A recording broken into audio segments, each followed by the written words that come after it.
the second best in all of baseball. Yeah, and they really do a really good job against left-handed pitching. Almost an 800 OPS from this Dodger lineup. So Christopher Sanchez going to have to be on top of his game tonight. Yeah, he's going to have to be on top of his game, and it has to be executing the fastball. Everybody thinks it's a changeup. It's devastating. It's a really good changeup against any lineup, but the fastball has to play. The extension has to be there as well. When he extends well, every pitch, add a couple miles to it, because that's how it'll appear to the hitter. It's called perceived velocity. The changeup plays off the fastball. The slider will have to be used aggressively in and out of the zone as well as a third pitch for him to be successful. Well, he has contributed to a staff that is phenomenal when it comes to striking guys out.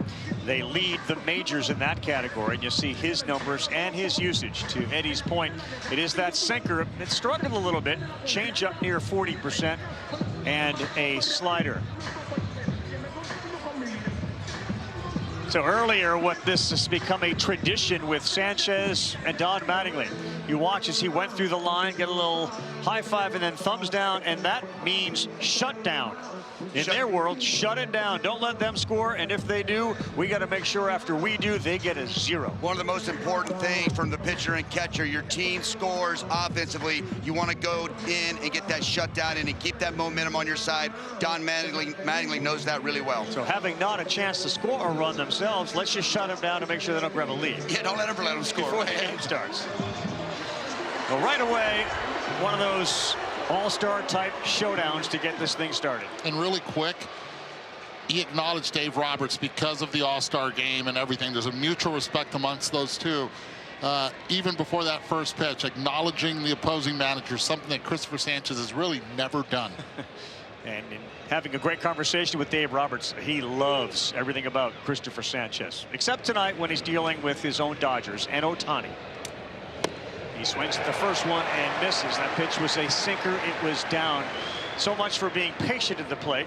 That was a ball that was way out of the zone, but Ohtani swung at it.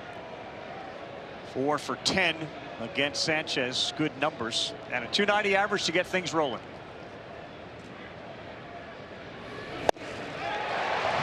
It's going to be a common denominator. If we hear pitch down, successful, that's Christopher Sanchez's game. Anything that's middle up, it's not done on purpose for Christopher, but right now on point with the first 2 pitches of the game. So the numbers, Ohtani, both hitting and pitching wise. A great year on the mound, but that's going to be delayed. And now 0-2 and working ahead, and he gets him to chase.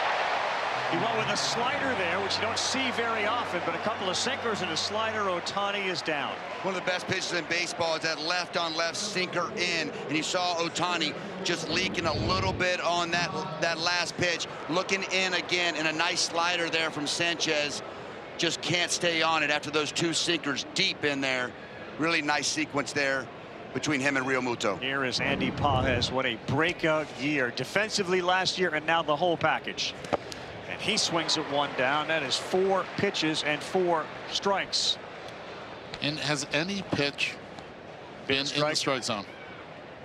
They're coming out swinging. I hadn't seen one. Pages was elected to his first All-Star game. Of course, made that incredible catch to save the World Series against the Blue Jays. He is really good against the changeup. And not there. Another one, and that's back-to-back for Sanchez. I mean, a rare over 1,000 OPS against changeups, Andy Pages. But Sanchez has thrown 5 pitches. They've swung and missed at all of them.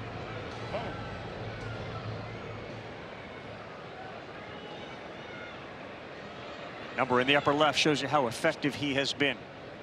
On an 0-2.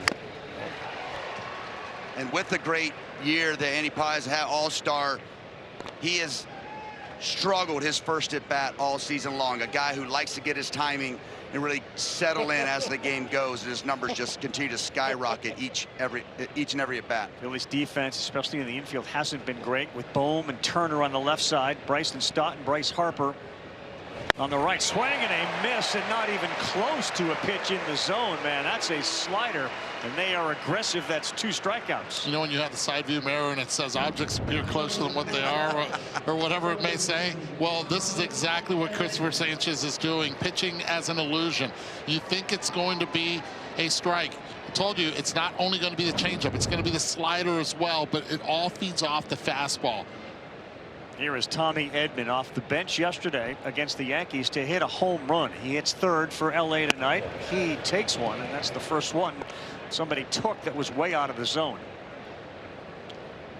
Dead red, high ball hitter. Sanchez living down in the zone.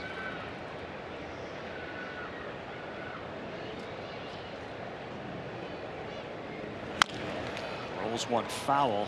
So I guess a really good start for Philly fans. There was a little concern. All-Star game, I think you set aside, but there was a start a couple of games ago against Kansas City. He laid an egg. And there's just been some anxiety around Sanchez, and they hope that this is going to continue for a long stretch tonight to get that belief back in him.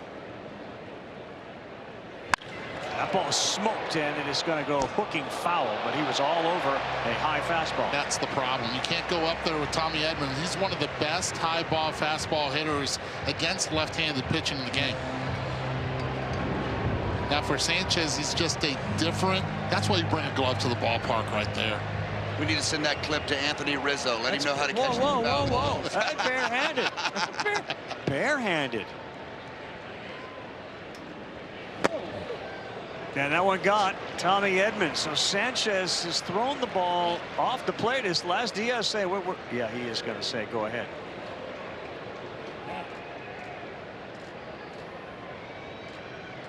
Carl, to put some numbers to what you're talking about, Sanchez's last 6 starts, a 5.56 ERA, and he had that All-Star game. Dave Roberts told us he wouldn't read anything in the All-Star game. He thought Sanchez was just enjoying the ceremony of it, taking in the experience. Yeah, which he was really big on with his clubhouse, the conversations that the players were having, and seeing how players would drink it all in and absorb the experience, and that's exactly what Sanchez was doing. But another tough test in Freddie Freeman. That one is also off the plate, not by much at 87 to Freeman, a good hitter against lefties. Double digits as far as all-star selections. Bohm is off the line, and of course Freddie Freeman makes a living going the other way.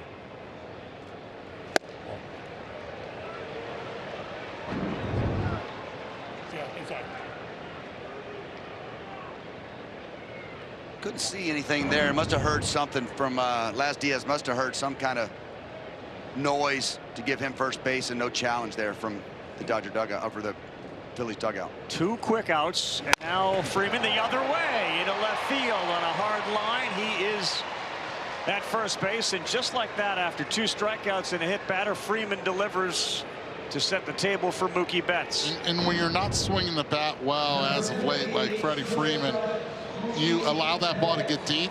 Don't try to pull, and just hit the ball the other way on the line. And that's just professional hitting. That's why the consistency of Freddie Freeman throughout his entire career, it's no fluke.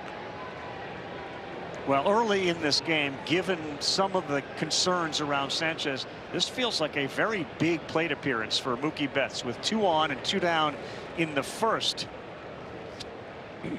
They don't want Sanchez to settle. The Phillies want him to get out of this thing. Betts on the ground, fielded, Turner bobbles, fires high, and another error for Trey Turner. His 15th of the year, and the crowd is letting him have it. This inning should be over. Eddie, you know as well as I do, when you're having a tough season in certain sides of the ball, whether it's offensively or in Trey Turner's case this year defensively, just going to his glove side. I mean, that is a tailor-made hop there, just out in front of him. See it hit him in the heel of the glove. This ball has to be made. This play has to be made. And Trey Turner there with a tough error here. And now we got bases loaded, 2 outs.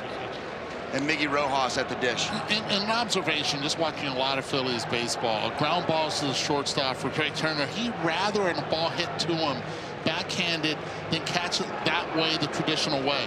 There's a reason why the Philadelphia Phillies infield is the lowest when it comes to negative outs above average. 38 coming into this game, and Trey Turner, Bohm, and Harper, all 3 on the negative side of it. Amazing, though, what happened in 2025 aberrationally at +17. But again, that at bat was big, and it looms even larger with the error for Miguel Rojas. Way outside after that meeting as Caleb Coffin tries to settle it down. So this is where you have to turn the page if you're Christopher Sanchez and pick up your shortstop. Have to be aggressive. Get Rojas. How? Down in the zone. Cannot miss up right here with the bases loaded. Believe in the sinker. Hitter with runners in scoring position. Swing and a miss. Good change up there. Looks a little bit like a slider. It seems to have that horizontal movement on it as much as it does down. He does a good job getting on top of that. You really don't know which way that pitch is going sometimes. Really sells it with the arm speed. 2 strikeouts seemed like 20 minutes ago to start this game. Rojas will not offer. And that's during the All-Star game. That's where he was messing with the changeup. Away, out of the zone, non-competitive pitches. Has to get right back and trust it down the middle so he can dive out of the zone. Sanchez on a 2-1 with 2 down. And it's 3 balls and a strike from Christopher Sanchez. Dave Roberts was sharing a story with us just about how you never know when the most important part of a game's going to be. He remembered back to a game in Colorado where the outfielder went for a ball, went all the way to the wall, scored an inside the park homer. The game ended 1-0. Big pitch early here. And a chopper to Turner. He's going to charge and just step on the bag. There's not a man on the planet who feels better about the way that just transpired than that guy, Trey Turner. After the error loaded him up, he gets a courtesy ground ball to end it. Big time pitch by Christopher Sanchez, inducing the ground ball and letting his shortstop redeem himself.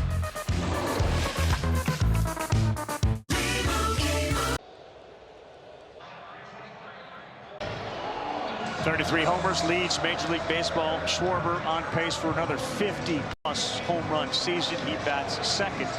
We take a look at tonight's starting lineups. It's brought to you by Alexa Plus. It's going to be Turner at short. And one note on Emmett Sheehan, who's pitching, and Eduardo and Rossi help me out here. So he has made 40 career starts, and every first pitch of every start has been a fastball. Does that matter if you're a hitter? Do you think that? No, as long as it's a well-located fastball, keep throwing it. Listen, John Lackey, I would test his numbers against anybody in that same category. He said you set the tone with the first pitch. I'm coming at you with my best. Here we go. First pitch of the game.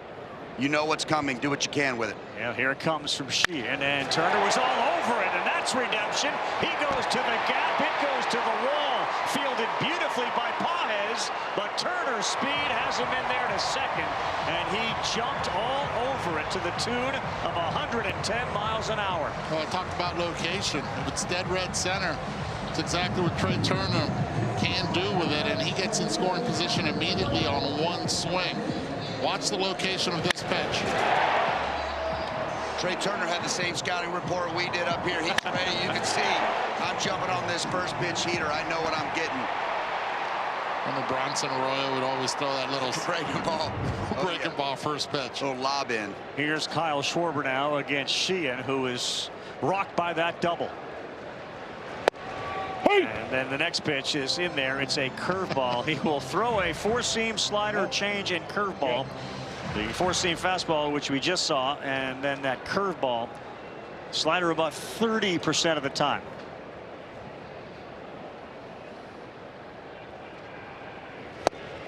Really good one there. Tight changeup.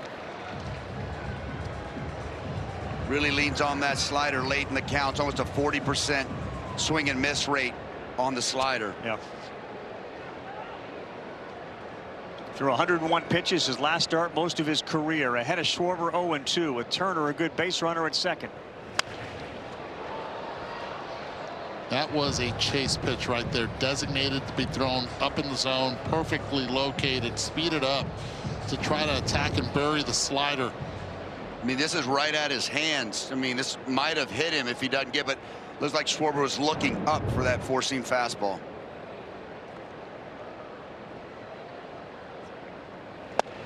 Went back up. If you see a hitter like Schwarber in chase mode there, is that why that next pitch stays up there? Maybe he'll do it again. Trying to expand up, change the eye level. I wouldn't be surprised if it's a back foot slider right here. 39.1 whiff rate on it, percentage-wise. Nope, he lays off of it. And Schwarber, terrific with that eye. He will strike out a little lot of homers. He's also got a 21-game on-base streak, which is currently the longest active mark in baseball. 372 career homers. Way inside. Boy, that one got him. Schwarber's going to go. Turner's going to go back to second. Not a comfortable looking pitch from Sheehan either. Well, he just held on to a changeup a little bit long early in the game, getting that feel. You don't want to get beat with that. A ball that Schwarber can pull over to the left side and move Turner to third here. Just holds on to that changeup too far. And get Schwarber in the back knee. Yeah, and it looked like Sheehan was almost falling off the mound, Yes, like he had exactly. lost his balance in the middle of the pitch. Well, amazing what's transpired here in the first 20 or so minutes. Base is loaded after an error, and the Dodgers can't score, and now first and second for Harper. He takes one up. Sheehan's control is not yet there. For Harper, 383 career homers, which is just one ahead of Freddie Freeman, as they will both get to 400 and beyond. And Harper kills fastballs. Hey! So you spin one in there, a slider. It's 1-1. It seems like they got our scouting report, huh?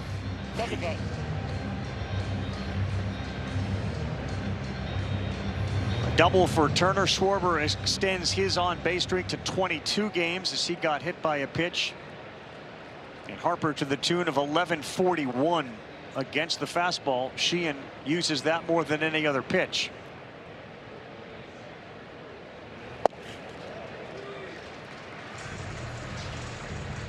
Dodgers defense tonight's Tommy Edman at third base. Betts is at shortstop. Miguel Rojas at second, and Freeman at first. Terrific. And then Teoscar Hernandez is back in left. Andy Pages in center, and Alex Call plays right.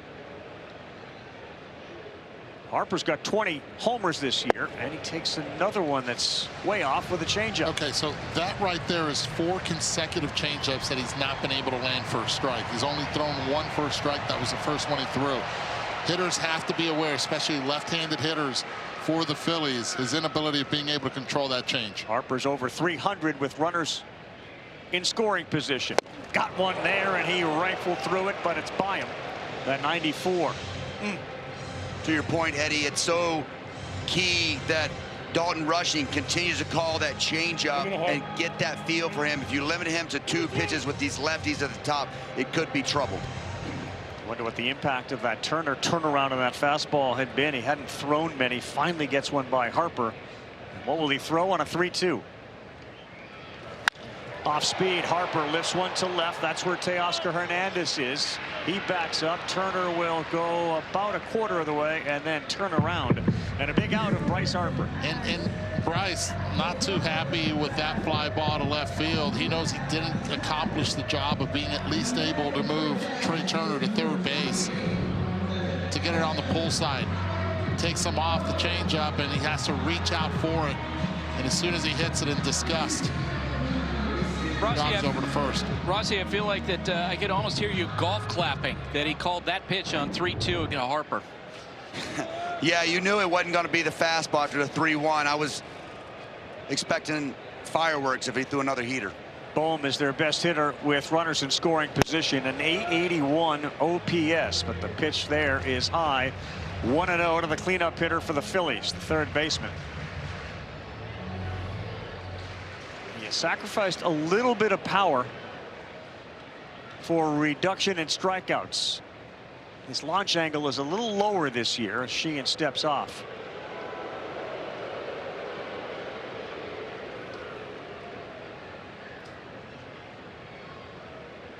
If he does chase, it would be likely against a slider, which we have seen from Sheehan. Like that. Yeah, but Alec has the ability that as the count gets deeper, he then opens up the field more to the other way and starts taking that ball the other way when he's doing well.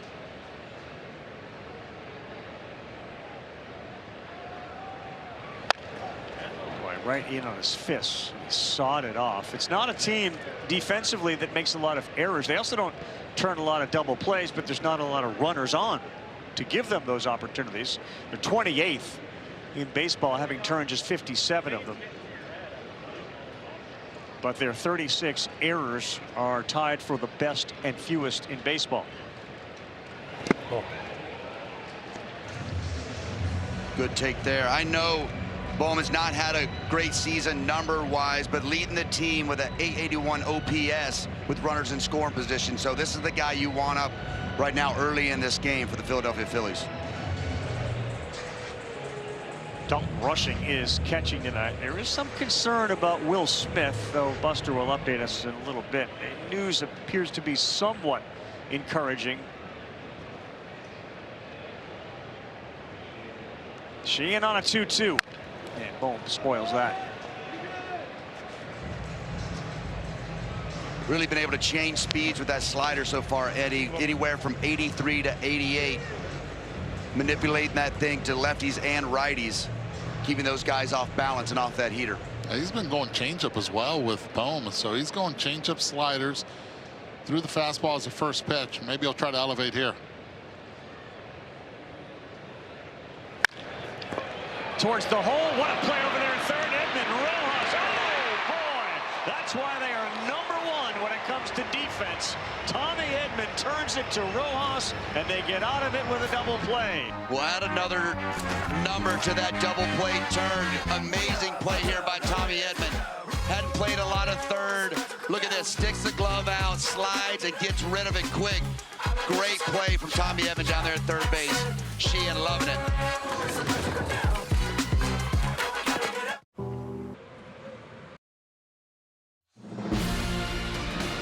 Well, there are Dodger roots on both sides, with Mattingly being the manager and, of course, Dave Roberts now. ESPN Baseball presented by Liberty Mutual. Bundle and save on your car and home insurance.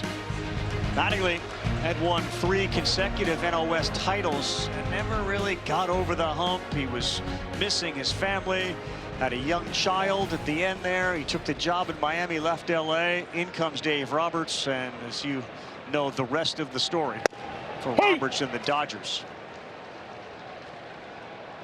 Well, that was an interesting and exciting first inning. That had about everything.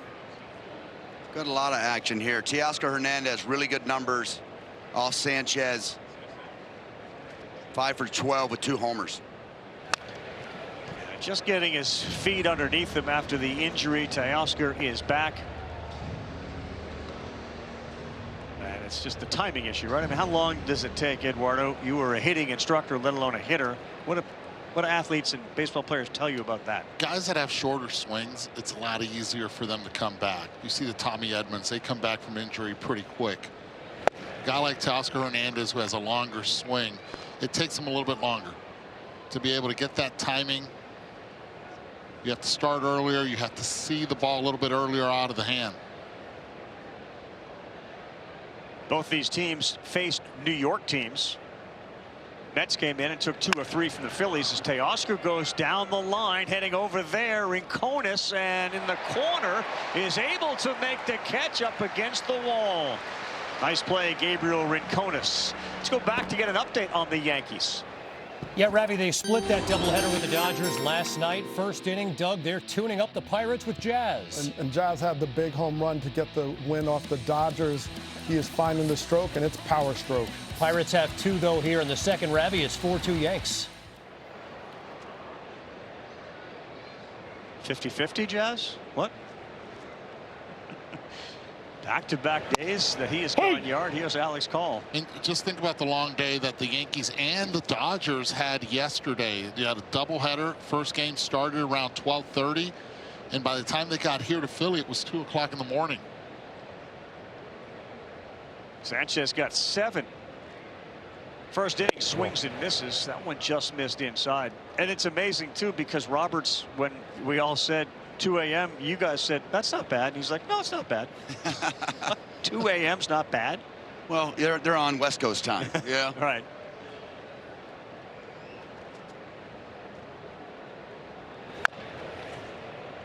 The other interesting conversation was about the decision that Emmett Sheehan had in front of him yesterday. Emmett, you're in New York. We've got to get you to Philadelphia. Do you want to go car service or do you want to take the train? But everyone in LA wanted the car service, right? Ross is like raising his hand, car service. Roberts dead on the car service, like, yes, give me a big car and let me lay back. And everyone else like, are you nuts? Yeah, you're in the Northeast. You want to fight traffic? Get on a train. Call chases Sanchez, gets another swing and miss. He picks up his 3rd strikeout. That back foot slider is just devastating. The depth here is just unbelievable. Sanchez setting this up with the fastball in, and that slider just disappears. Look at the break on this. Starts off the plate away and just behind the back foot there for Sanchez. That was nasty. 2 really good ones so far. Yep, back-to-back innings in which he has gotten the first 2. It's Dalton Rushing, the 9-hole hitter. Good hitter. Swing and a miss. And you think about the pitch sequence that he gave to Alex Call. He went 2 sinkers, changeup, then the slider. He knows most likely he's going to face Call twice. So you can show him everything you have the first time around. Good sinker ball hitter. And that one is too far in and down from Sanchez.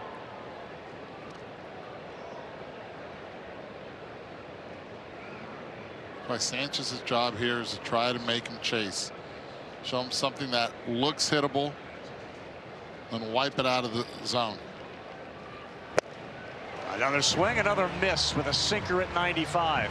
And that's where he's devastating. He's pounding these lefties in.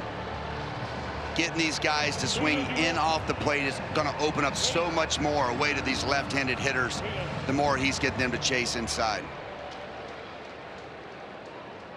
Think about the other power pitchers, strikeout pitchers. This guy right here has more swings and misses than anyone. And ahead 1-2. And just down. That's a good take there. 88-mile-an-hour changeup, middle down. Rushing just spits on it to stay in this at bat. 2-2. At one point this year, he had a 50-plus inning scoreless streak. Did Sanchez. 50-plus. There's another swing and a miss. And man, that is such a huge first inning to get out of the bases loaded deal. He comes back and goes 1-2-3. Tommy Edman will join us. That Web Gem guy will put the microphone on when we come back.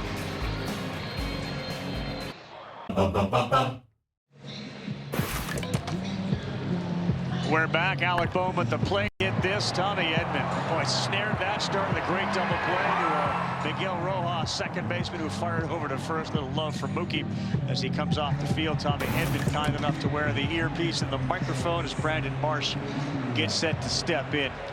I'll just say great play. Then we'll get to the questions after the pitch. Yeah, appreciate it, guys.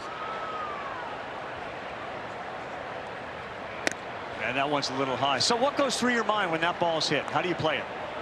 For that, I'm kind of just preparing pre-pitch, just going through all the scenarios. If it's to my right, try to touch third and turn double play that way. If it goes to my left, obviously try to get it to second, get it to Miggy as quick as he can so he can turn it. Oh, oh shoot.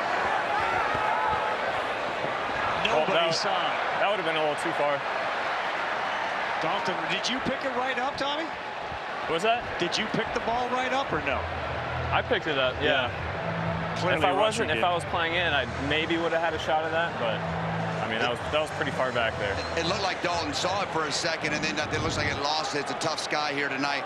Tommy, you're a guy that can play all over the field. What's the biggest adjustment when you get to third base? I think just getting ready for how fast it gets to you. Hey! Well, anything you do in your pregame today with Dino Evil at third base, a routine, something you would give the listeners at home? Yeah, the pre-pitch is just a little bit different. I try to get just a little bit lower. Second and short, you can kind of stay a little bit higher and be a little bit more of a... Kind of just treat it more like... I kind of view it like tennis, like you're trying to return to serve. And then at third, it's almost like you're a hockey goalie, you know, where you got to take one or two steps, one or another, try to catch it with one hand. What sports don't you play? Tennis, hockey, baseball? Are you good at them all? Well, I've played neither of those. I'm just guessing about just how. aware.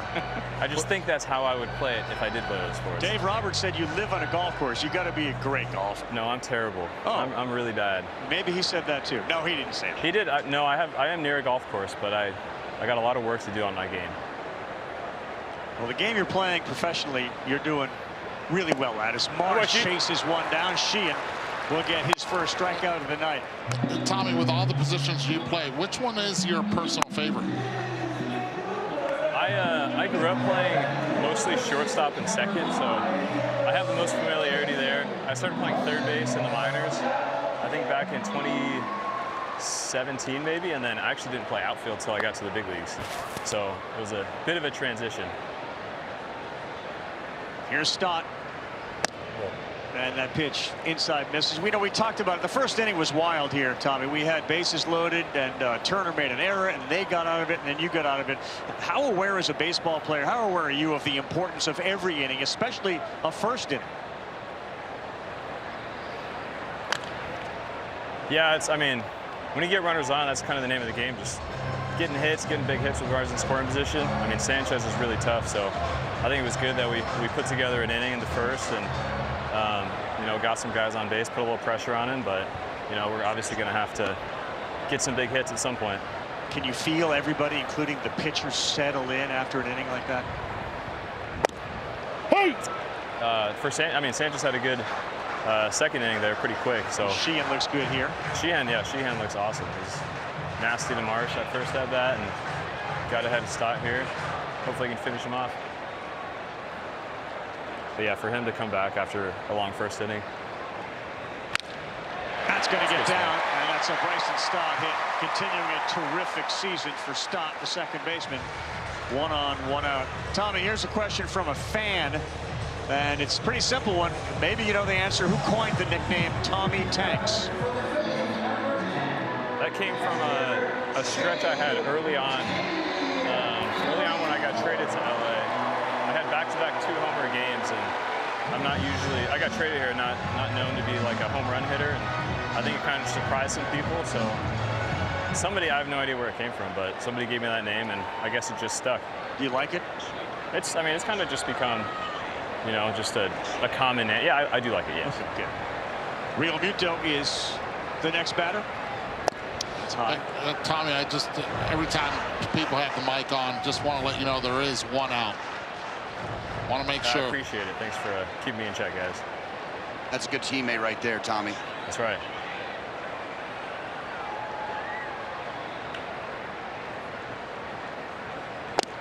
Hey! JT can hit this ball. You got that scouting report? No, I figured I was going to ask you that question. What does the scouting report say? What's the card say? I'm in an L10, which means I'm about 10 feet to the line from our base position. Okay. So it seems like he pulls the ball a little bit down the line, probably especially on off-speed pitches. Up the middle, off the end of the bat at about 40 miles an hour, and it bleeds its way into center field. Back-to-back singles from Stott and Real Muto, and in business for the lefty, Gabriel Rincones. Tommy, I don't think a lot of people realize exactly what you're talking about. What is your base position? How do you judge that, where you start? Is it through the bases? Is it some kind of point on the field that you use to kind of have your home base? So at third base, it's 7 steps off the bag. So usually before a series starts, I'll measure it out and then kind of see where it is against the cut. And that way I can just have a good idea.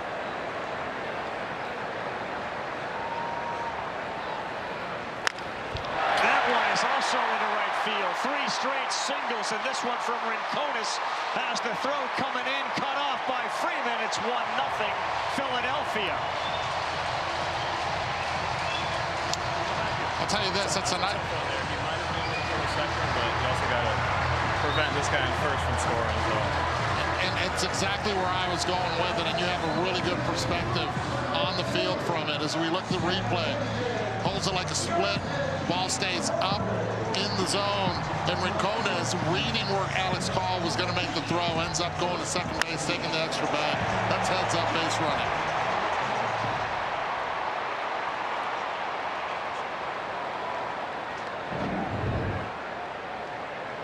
right, so Tommy and Freddie even with the bag. Tommy a little bit in on the grass.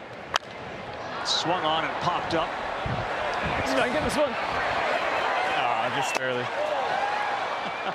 I love that you're play-by-play, though. I love that. Sometimes that was a little tailback. Yes. JT's Family, everybody good? And doing great. Thanks, bud. And you know what's really hard is a hitter like Crawford that his swing works more towards ground balls. Now trying to lift the ball, he's going to have to change the trajectory a little bit, and that's what happens. A lot of pop-ups. Chili Davis used to always say, just try to be yourself with runners in scoring position. Second and third, one out. Justin Crawford, 0-1. That's outside, 1-1. You already played this through in your mind. Ground ball. You look to runner back. What's the play here, Tommy? That's right. I know with JT, I got to figure out if he's probably not going on contact to me, going on the ground to the other side. So if it's hit to me, he's probably staying. I should ask him. Oh, let's go to figure that out. This one is to right field. Back goes Cole at the track, stops, makes the play. Real Muto will tag. The throw comes in. And Edman is able to scoop it, but it is a 2-0 game. The bottom of the order delivers for the Phillies. Rincones and Crawford with RBIs. It's a great job by Crawford. I mean, the sound of the bat said the story. Catches it out front. And it's deep enough to be able to bring in Real Muto.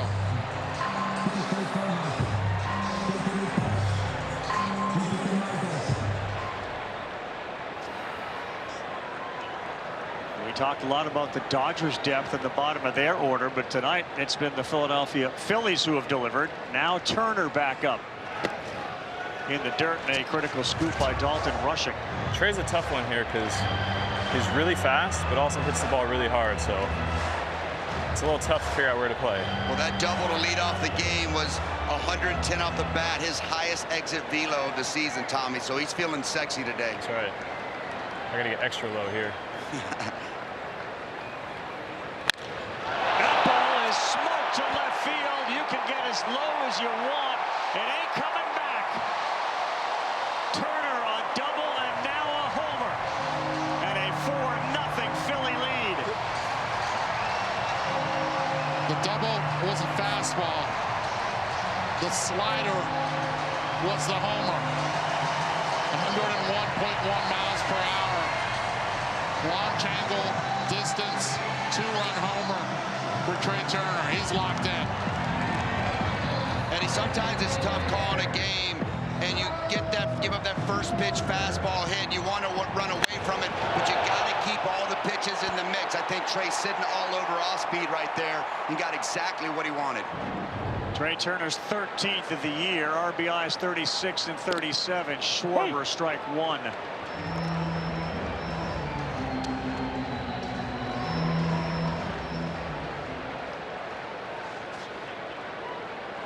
Pretty eventful first 2 innings for Trey Turner, the shortstop, who had what appeared to be a very big error erased by a ground ball to him to end the first, and now a double and a homer on the offensive side.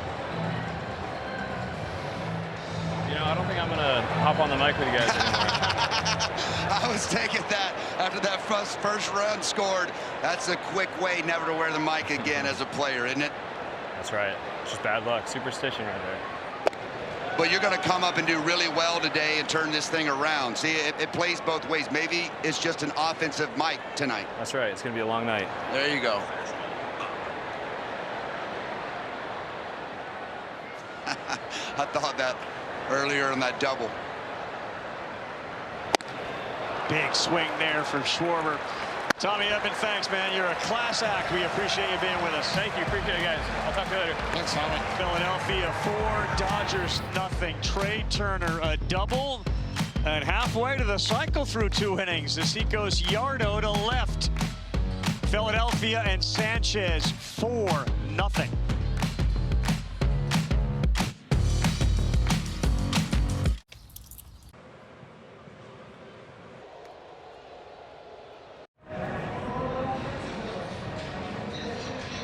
Shohei Ohtani, remember, and Andy Pages started game off, and Christopher Sanchez blew through both of them. Sinker, slider to Ohtani. The result was a strikeout. In fact, Shohei against Christopher Sanchez, regular season and postseason, 4 for 23, 11 strikeouts, and those 4 hits have all been singles. I guarantee you he went into the video, saw every pitch that he saw in that first inning and said, I'm going to lay off anything down, or attempt to. Easier said than done.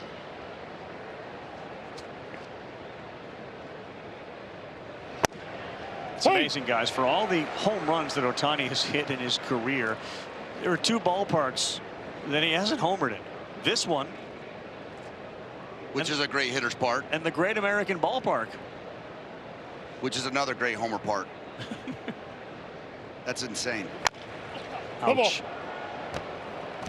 Used to try to get your numbers when you went on the road to these things. You mean to tell me that you and I combined have more home runs than Shohei in both ballparks? Let's go. Yes. Let's go. That's probably the only thing we're going to beat him in numbers at. It is, Theo. I can promise you. We don't need to stretch that. It's just that's where it's going to end. That's where it ends. Hey, well, that's all right. Give us our flowers. Because it may not last long. That's for sure. Nope. I think I've got 1 here.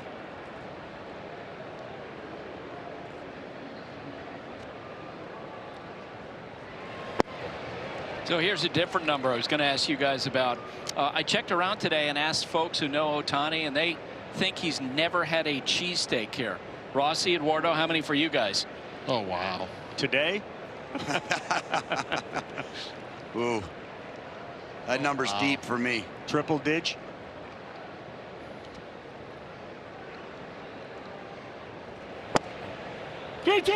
When I played, it was 1 when you walk in and 1 when you walked out. That was my skid. You, Eduardo?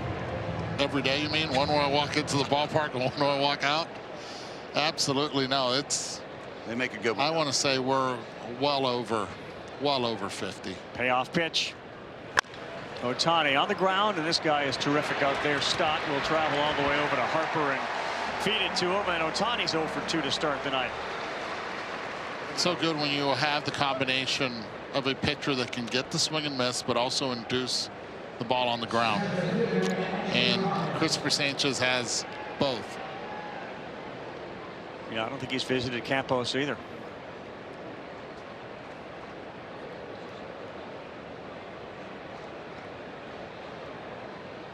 Andy Pages, who struck out his first time. That's rifled into right field, and the dive, and oh, what a catch! Gabriel Rancones takes one away from Andy Pages. Great defensive play in right. Eddie, I love how he gets down, gets his eyes down on this line drive. Beautiful swing from Pages here. The 2-seamer away, goes with it. Great approach, but watch him get down there. Just tracking that ball with his eyes, low to the ground, stays nice and level. It makes that catch look a lot easier than it was. And now Tommy Edman will deal with Sanchez, 2 down. Hey! Strike 1. Just think about Rincones going and getting another ball to his left down the line, dealing with the wall earlier in the game, and then now that one to his right as well, plus also producing offensively. Good start to his day. We'll get into trade deadline conversation, but maybe a power hitting bat in the outfield is something the Phillies need. Edman swings and misses there. He had a big day yesterday, did Tommy Edman. 3 for 6, 4 runs, 3 RBIs, and the pinch hit home run, part of a doubleheader against New York.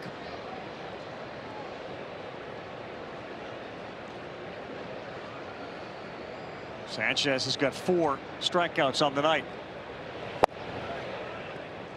What's so impressive about Christopher Sanchez is it's elite stuff. Hitters are going to want to come in and get their swing off, not get to 2 strikes. So he's got such movement on every pitch. He can get early count swings, ground balls, and keep his pitch count down. Oh, I got him. That one He got hit again? Got hit again. With 2 strikes, he hits Tommy Edman again, twice hit by a pitch. Both times 1-2 counts. Just pulls that slider you see there. Just just starts too far in. We've seen the good slider that feels like it starts in the other batter's box and finishes back foot, pulls that one out of the hand and just nicks Tommy Edman for the second time. We had 2 outs and a 2-strike count on Edman, and now you have to deal with Freddie Freeman, who singled hard the other way his first time up.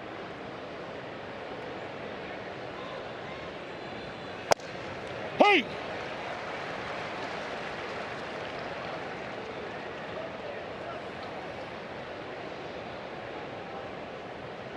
Longtime veteran, 220 with 4 homers against left-handed pitching.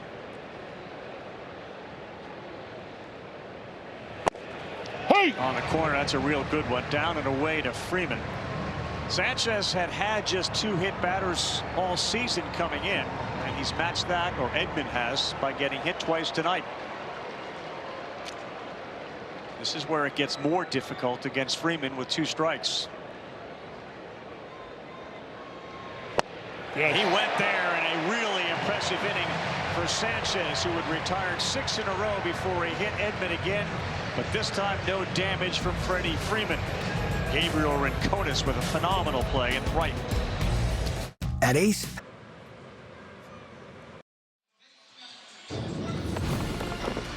Welcome back to ESPN Baseball, presented by Liberty Mutual Insurance. Alongside Rossi Eduardo and Buster Olney, I'm Carl Ravitch. Mike Petriello is along. We'll get him in as well. And don't forget, this is part of a doubleheader. The Cardinals and the Angels. That's next year on ESPN. You see Mike Trout signing autographs, leading the team, and Harper swings and fouls the first one off. Buster leading a kind of a wishful thinking here in Philadelphia that somehow Dave Dombrowski, who's pulled off a few big deals, can get Mike Trout back here to play for the Phillies. Any chance? No. Thank John you. Mozeliak, who's the interim GM for the Angels, has said as much. No, they're not trading Trout. And of course, if you do trade Trout right now, it's so complicated because of all the money owed to him. He would have to approve the trade. And I suspect that Artie Moreno, just talking to his friends of his, the Angels owner, he wants to keep the future Hall of Famer in his organization. Boy, we're going to call him Buzzkill Buster for the Philly fans. I'm here for you, Carl. I'm here for you. One of the best when it comes to going for it and getting his team deep into October, Dave Dombrowski. Harper got way out in front of that thing and sent it sky high. Betts is going out and Pages is waving everyone off. The center fielder is there for the play. But I will say this, Carl, the Phillies are going to be aggressive and looking for a middle of the rotation type starter, someone they'd be comfortable pitching during October. They're certainly going to be among the contenders. Look for bullpen help. And you mentioned it before, right-handed hitter and outfielders to add to the depth that they have. Outfield at times has been a problem area for them. That has, and their 5th starter has been a big problem. But boy, the first 4 are really good, and there's been real encouraging signs for Aaron Nola. First pitch to Alec Bohm is in there for a strike. What about the other side, since we're on the trade talk train? The Dodgers have any needs? There's a whole bunch of guys that are hurt, and what is the level of concern around their catcher, Will Smith? Bohm, 2-hopper, backing up is Edman. He sets the feet and fires a good one. Carl, I think there's uncertainty about Will Smith, who has not played since June 5th. He's been getting treatment on his neck. They feel like it's getting better. But this is not the same situation as it is with a lot of their other injured guys. Blake Snell, Shohei Ohtani as a pitcher, Tyler Glasnow, where they feels like they're slow playing the injury. With Will Smith, they're not exactly sure how he's going to respond at the end of the year. So I wouldn't be surprised to see the Dodgers go out and add a depth catcher, not necessarily a star, but someone who could be in a platoon with Dalton Rushing to some degree, a right-handed hitter. And everyone is wondering if they'll make a play on Tarik Skubal if, in fact, the Tigers decide to sell. Executives, as of today, don't believe the Tigers will trade Skubal. We'll see, though.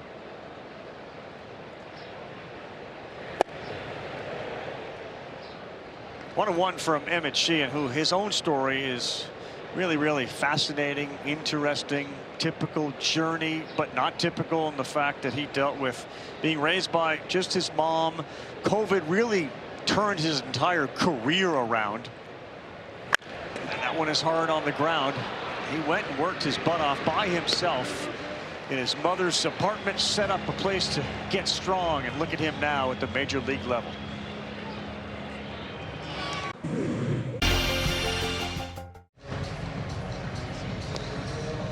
Back here, Citizens Bank Park, it is a 4-0 game. Just one hit for the Dodgers, and escaping a bases-loaded first inning was Christopher Sanchez. To add some context, perspective, numbers, we bring in our good friend Mike Petriello. Of course, you can read him all the time on MLB.com.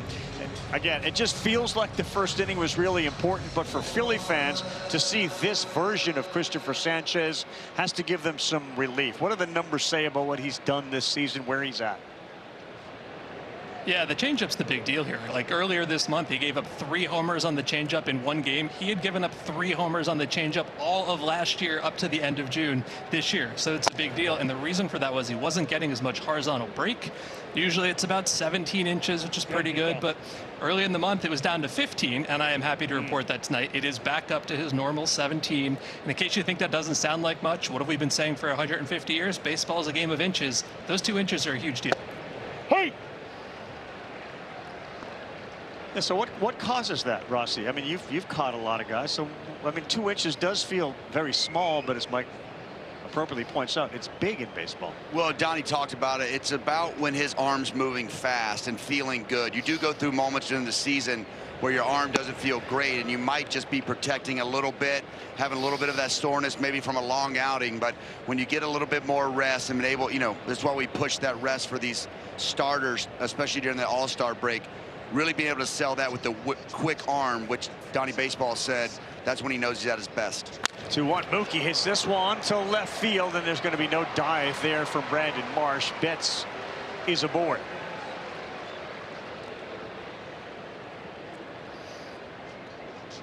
Leadoff single for Mookie. Here comes Miguel Rojas. And you talk, Mike, about the best pitches in baseball and run value, etc. This is a great list with phenomenal names on it. By the way, teammate Jesus Luzardo, an All-Star this year.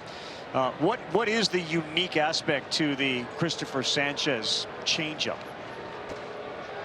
Yeah, it's the movement. It's the way it matches with the sinker. Obviously, they look the same until they don't. And what happens when you lose those 2 inches of break? Like, this is an amazing ground ball pitch. He usually gets ground balls about 2/3 of the time that batters put it in play. But the first couple of starts of July, that number was down to 38%, right? And if that ball is in the air, bad things are going to happen usually. So it's everything. The arm angle was up a little bit. The extension, like how close he gets to the plate, that was down a little bit. The movement was off. And, you know, it wasn't quite clear. Is he tired? Is this the heat? Who knows? But tonight, everything looks back the way it's supposed to be. And you can see that reflected on the scoreboard. Right. Mike, you make a really good point. It comes off the 2-seamer. So a different speed and different break. Guys see it, want to go out and get it. Into right field, they go and get it. Mookie Betts sees that. He steps on second. He's fielded out there by Rincones. Comes back in.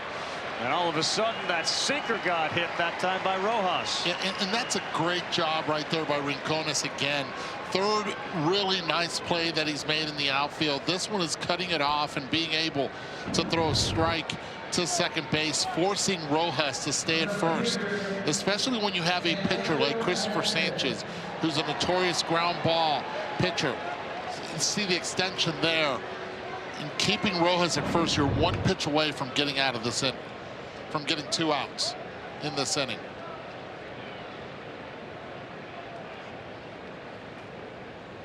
No team has come back to win games when they trail by multiple runs more this year than the Dodgers. They get themselves in a 4-0 hole, but we're only in the 4th, and they got some action going now with Betts and Rojas on the corners for Teoscar Hernandez.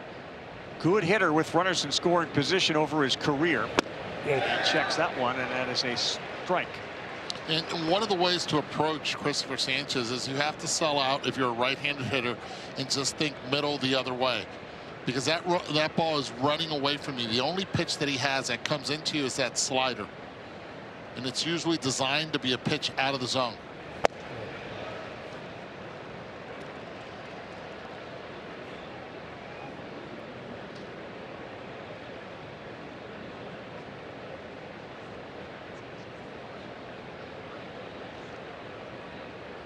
.35 strikes, 21 balls.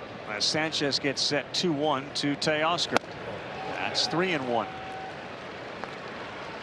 And Rossi, the misses haven't been close enough to get any chase. No, and Eduardo hit on it. What Miguel Rojas did using the big part of the field, that's what these guys are looking for. So if you can get something on the edge, they're going to swing at it, as we've seen tonight. 3-1, beaten on the ground. Turner will go to second for one. Stott to first, double play. Betts will score. That's their first. They get 2. We go back to the studio and Kevin Connors. Ravi, 13 in a row for the Red Sox, and they've jumped on Baltimore here. Doug, behind Wilyer Abreu. Abreu, 600 slugging percentage over the last 2 weeks, is wearing out left-handed pitching and now right-handed pitching. 3-2, the Red Sox lead. Ravi, top 5.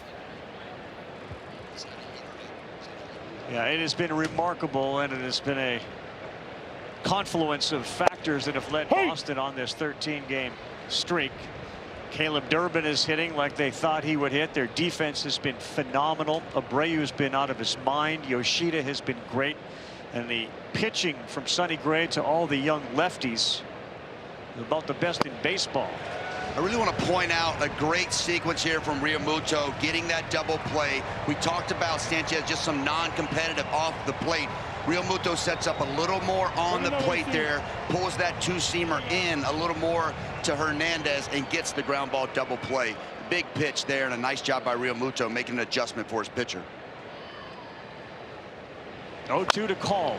That's out of place. So you're saying that Realmuto got into the head of Sanchez by where he stood? No, you do it. Look, see how he set in. We had so many misses off the plate away when he was losing at arm side. So being a pitching coach as a catcher, he sets up more in, gets the two-seam movement so the hitter hits the top of the baseball and gets that double play. That's called being a pitching coach as a catcher, knowing your pitcher. Love that.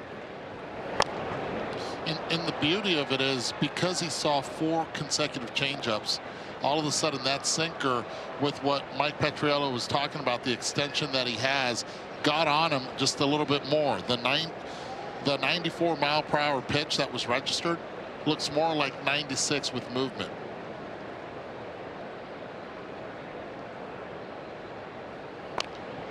Ooh. Oh, wow.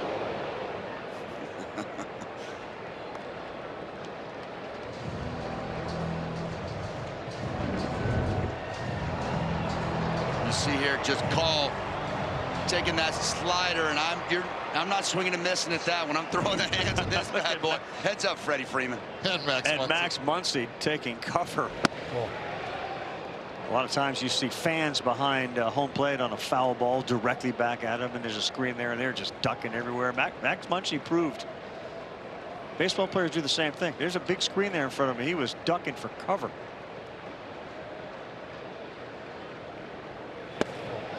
2-2. By the way, you talk about depth. Think about what Dave Roberts has if the Phillies end up seeing Sanchez tire, get out of the game early, they go to a righty. They have Kyle Tucker and Max Muncy sitting there on the bench. Yeah, yeah, that's a and they got some guys on the IL too that are going to come back at some point. We know the depth the Dodgers create each and every year. It's impressive. How about Alex Carr right here, working the count now to a 3-2 count. Was 0-2, fouled 3 consecutive pitches, and now has been able to track 3 consecutive out of the zone. Before the game, he was doing his virtual reality, something that he always does. On the ground, Turner. No, underneath his glove. Range to his left. Is that a play he should have been able to make? Yes, and the one thing is that you see shortstops, and he's upset at it, but he's going to his left, and you have to look at where the glove was pertaining to the grounder. You want that ball to be down and work up. His glove is up, and he tried to work down. You have to work from bottom up in order to make that. It's too high right there. And if you're, it's easier as a fielder down to up instead of up to down. Base hit is a scoring decision here in Philadelphia. Now rushing. Hey! Eddie, you know when things are going rough, it feels like the game is moving so fast and you're just late, whether it's hitting or fielding. You could see Trey Turner right there just the gloves night out in front, to your point, and out in front of him where he can make a play and see the ball out in front of him. It's like he stabbed at it just late getting to the baseball. I don't know if that's a pre-pitch routine. He just feels like it is a little bit stiff out there, and he's such a great athlete. You rarely see that from a guy with his skill set.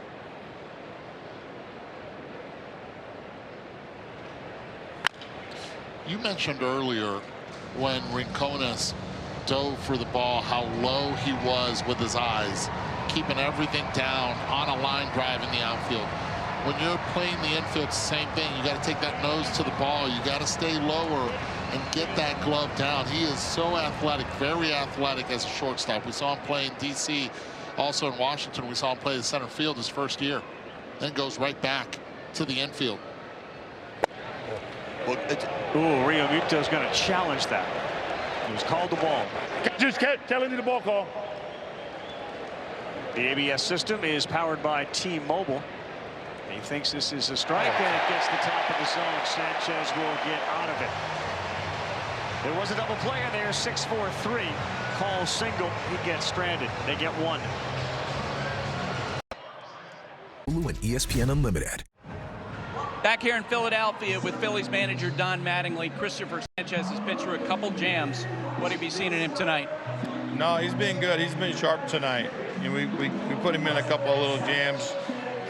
Hit Tommy a few times. We didn't want to do that and add pitches, but he's been throwing the ball good. Trey Turner has been raking to start the second half. Third homer in 4 games tonight. What's the difference in him in your eyes? No, he just kind of got the feel, and that's a lot of guys hitters. He's a guy that hits a lot, and when he catches that feel, then he gets rolling.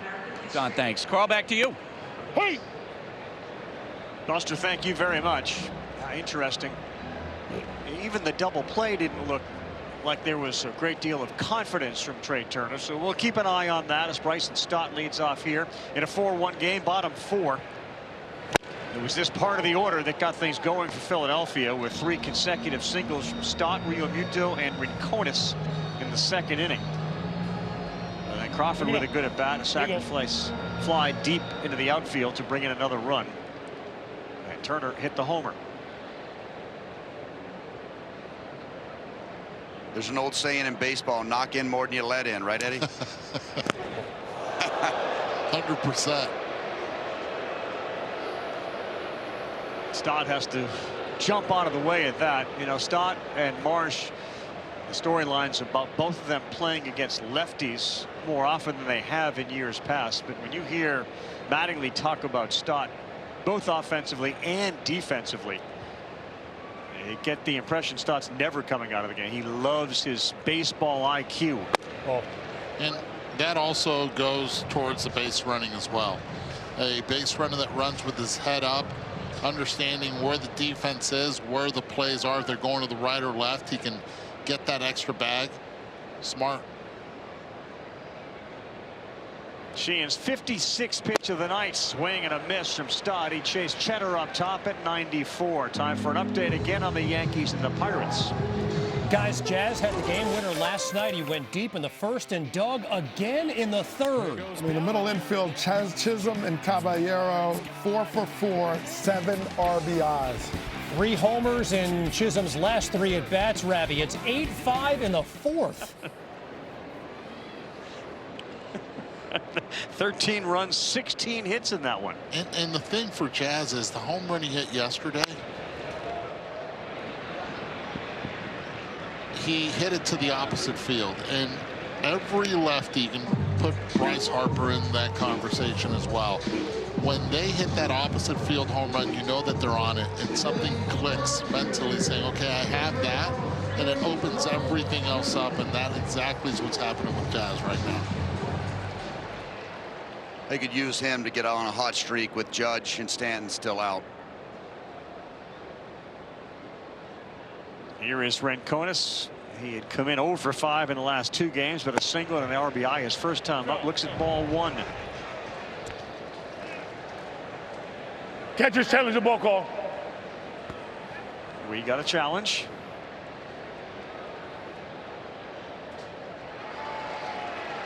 Dodgers successful. Rincones 0-1, who was down In the minors, been called up on the 12th of June. Of course, Castellanos was out there in right field last year, and Rincones with a terrific defensive play in this one. Hill has given them a lot of really good play in the outfield as well.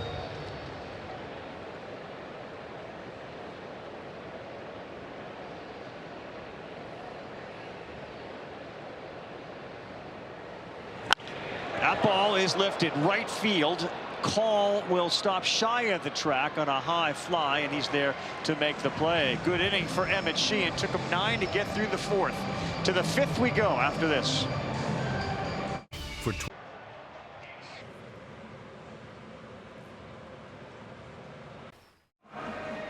Back here in Philadelphia with Dodger manager Dave Roberts.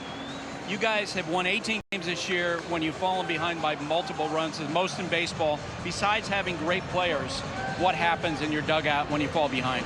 Well, I think the main thing is that we don't panic, certainly. We keep trying to take good at bats. And even right now, you know, Christopher's got good stuff, you know, punched out 5, I think. But we're a couple hits away from really having the lead. You know, I think that's one thing that we just keep putting at bats together. And we got to find a way to get him out of this game. What can you tell us about the next time Shohei Ohtani could pitch for you guys? Yeah, you know, today he ended up playing catch again on the field during batting practice. Hopefully he gets off the mound sometime later this week, goes to the bullpen, and I think once he gets on the slope, we'll have more idea. But it's at least going to be a week to 10 days before we even entertain that idea. Dave, thanks. All right. Call back to you. Buster, thank you. Ohtani. Eddie, I know that Dave and others have said the pitching, given the left knee is your land knee. Is there anything in the swings of Ohtani you're seeing that would be impacting the knee at all, or no? I'll tell you this. I'm going to copy a page from Barry Bonds where he would say you have to swing strikes. And it's hard to be able to assess when a hitter is not swinging at pitches in the zone, and that's because of the guy that's on the mound right now. Yeah, that left-on-left sinker, that first at bat where he chased 2 in, you knew he's looking for something close to him and just has lost kind of his feel for the strike zone. Nasty change up the pitch before. On the 1-2, 74th pitch, called strike 3, and no challenge from Ohtani. It's been 13 pitches that Christopher Sanchez has shown Shohei Ohtani. Not one has been on the middle to upper part of the zone. Everything has been down. And that one hitting the corner. Laz Diaz with a perfect sight right there and a perfect call. 7 strikeouts. Pages robbed his last time up on a diving play by Rincones and right. So with Ohtani, you know, on the shelf for a little while with pitching, there was this thought spring training he was really kind of going after the Cy Young, you know, and if he wins the Cy Young and he hits the homers, well, he'll get another MVP. He's got 4 of those already. You wonder, A, he's out of the Cy Young because of this, and does it bring into the conversation a guy like Pete Crow Armstrong, maybe Schwarber for MVP?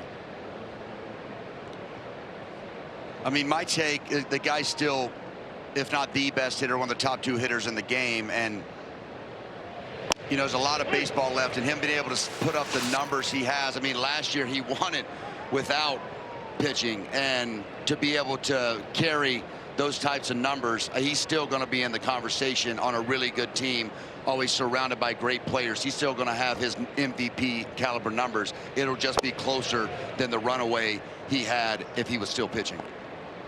I think there's a lot of baseball left. Shohei Ohtani pitches in October and in September, makes a statement on the mound and makes a statement with the bat as well. I just don't see how voters don't vote for him. Yeah, it felt that way. Now pitching, obviously him taking a break, but he'll come back. It sounded like from Dave Roberts pretty soon and not have too much time off. So he's still got to be the leader in the clubhouse for me. I agree with you guys on that, but I do think that if Shohei doesn't pitch as much down the stretch, it does open the door potentially for PCA. You know, we rightly talk about the incredible feats of Ohtani as a two-way player. PCA is his own kind of two-way player because he's not only excellent offensively this year, but absolutely shut down on defense. 3-2 liner over the glove of Stott. Think about the 3 hard hit balls that the Dodgers have been able to have, the one that Pages had earlier to Rincones in right field that he made the play, that one right there, the one Rojas got a base hit, where have they all been? Right center. Right above the second baseman, right center. That's the approach that you have to have against Christopher Sanchez. You try to pull him, you get yourself in trouble. And look at the location. Up. One of the few times he misses up tonight.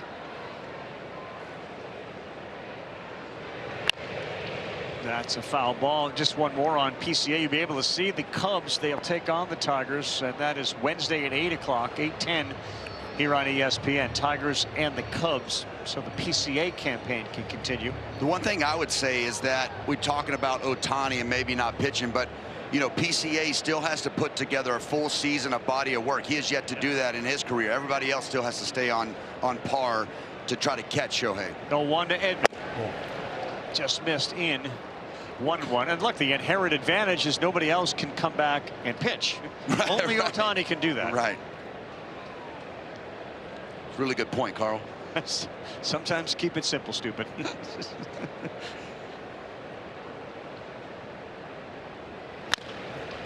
Turner more comfortable with the backhand. There for one. They will not get Edman. Eddie, it's amazing. You know, you've pointed out multiple times about the pitches down here. When that two-seamer is down, especially with guys on first base, these guys beat it into the ground over and over again. Doesn't matter how hard they hit it. There's been a couple balls that plays that haven't been made, but they're hard ground balls here. Watch this ball just coming down with that changeup, even probably a little more than he wanted to, but rolling over that, getting that belt line down movement has been key. 4 groundouts inside to Freeman.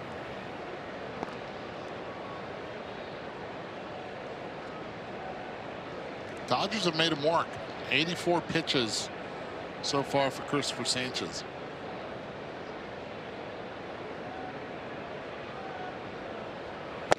Big swing, a little late too on 93 to Freddie. When he's throwing a couple extra too because of the defense behind him, right? We talked to Donnie a little bit about momentum and just you can't keep burning yourself like that. Right. That was nasty. Sinker, slider is the next one. A changeup. Freeman has not had much success against the changeup in his career. And Sanchez 19 swings and misses tonight as Edman gets back to first. Well, he threw it to him in the first pitch and it stayed way in on Freddie. Let's see if he has a feel for it here, left on left. Or does he go back to the slider?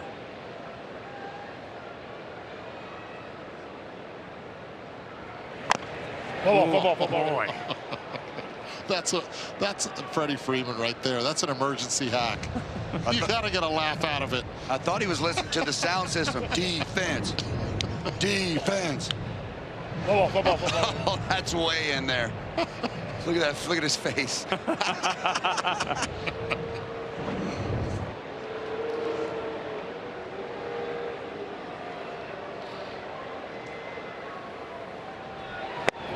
He takes the game as seriously as anybody, but there may not be somebody who smiles more on the field, especially laughing at himself, than Freddie Freeman does. And almost a deadpan kind of. So like, refreshing. Yeah, he is so great.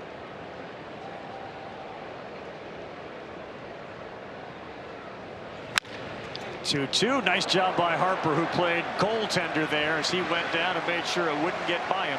And Freddie Freeman is retired. His high school catching days came back. It sure did. Keep in front. That away, Harp.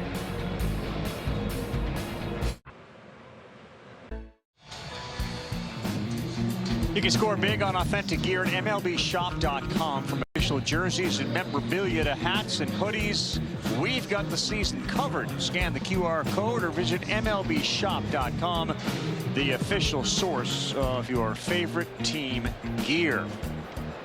Big night offensively for Trey Turner. It'll be Crawford, then back to Turner at the top to start the fifth, and that one is high. Did he go? Our third base umpire is Chris Siegel. He said yes. It's 0-1. Edman is alone over there on the left side with Mookie Betts shaded way up the middle against Crawford, the son of Carl Crawford. And that's out of play. Former teammate of mine in Tampa Bay. One of the best work ethics as a teammate that I've ever seen. Consistent, always working out and getting and trying to get better. Natural athlete that turned himself to a baseball player. I came up playing against him, and you guys are talking about Carl. Havoc. Yeah, talk about causing you havoc. He could do it all. Run, throw, power, just constantly putting pressure on you. He was outstanding with Tampa Bay. Then he went to Boston, and a lot of folks there kind of soured on him. But athletically, as gifted as anybody. We saw Kenny Lofton at the All-Star game. They had some similarities speed-wise for sure.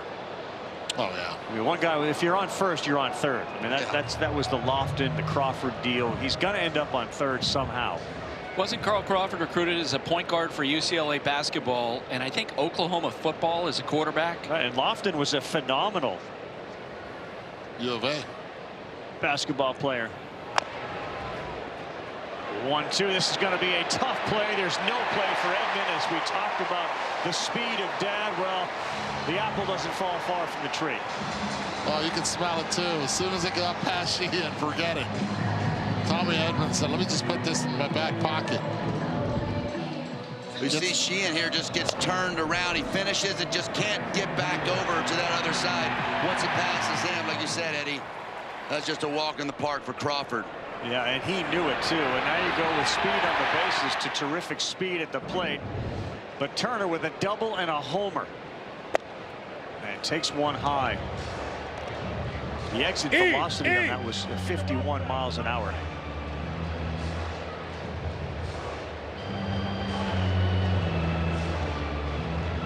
He's been red hot with 3 homers in the games since the break. The rest of the team, that means the Schwarbers and the Harpers, with 2.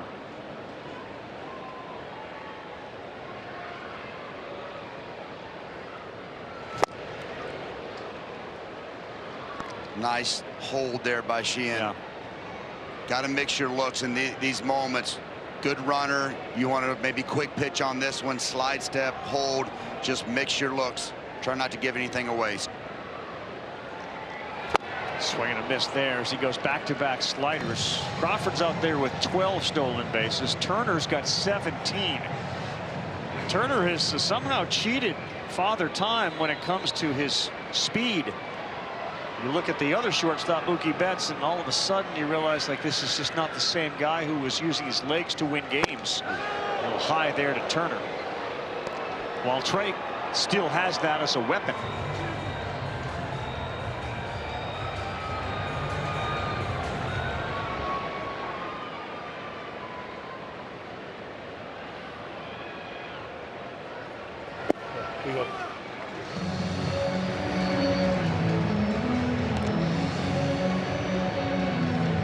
Trey Turner and Carlos Rodon played collegiate baseball under Elliott Avent at North Carolina State. Should have some action here.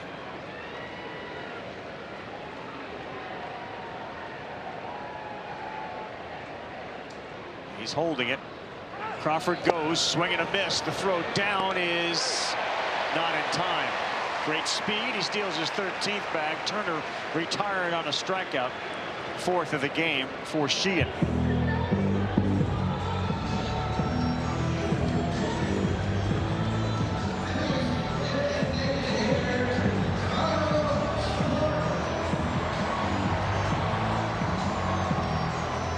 Good pitch to throw on, a fastball up, but it's unable to get Crawford. Did a nice slider. Yeah, did a nice job of holding, and he thought he was getting a fastball there. Throws the slider. That's the only reason he even had a chance at Crawford is second. All right, here is Schwarber. 22-game on-base streak.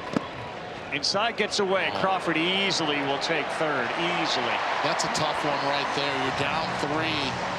Now that forces the infield to come in with really good speed at third base, and Kyle Schwarber, who is a fly ball hitter.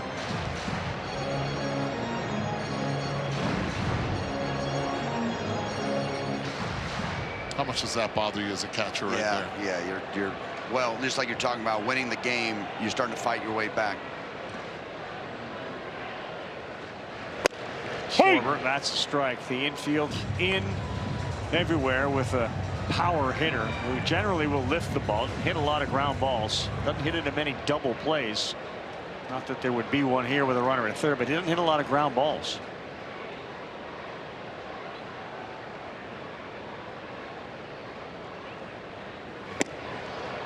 When he hits the ball really hard, the dangerous part about this situation is you have one of the best power hitters in the game up, and you got to bring the infield in. You got the runner at third, and you start to try to get a lot of swinging miss. You can make a mistake, and instead of one, you're giving up two.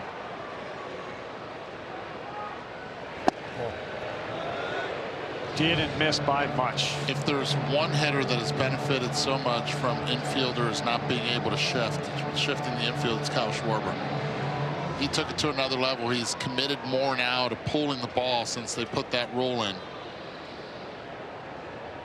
Looking for some insurance, up 4-1, 2-2. Schwarber gone chasing there, and maybe Sheehan's best plate appearance there with all the pitches, the curveball and the changeup to get Schwarber to chase. When he brought that changeup back here, just missed the pitch before on the edge. This one starts a little more on the plate there. And you see Schwarber, looks like he was looking for something a little closer to him and just chased that changeup as it floated off the plate.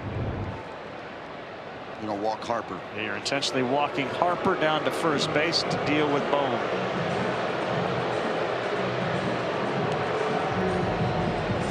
How big would this be for Don Mattingly and Alec Bohm to come through with the 2-out base hit, runners on the corner? Now they have to decide, do they throw through with Harper at first base and elite speed at third base as well? The Dodgers rarely throw through with 2 outs. If I can go back to my managing days, they'll give you that one and trusting in their pitcher. Bohm hits this one high to center field. Got it off the end of the bat. Pages is there. That felt like a big run down there at third base, and neither Schwarber or Harper could bring it in. We're through 5. It's just a 3-run game.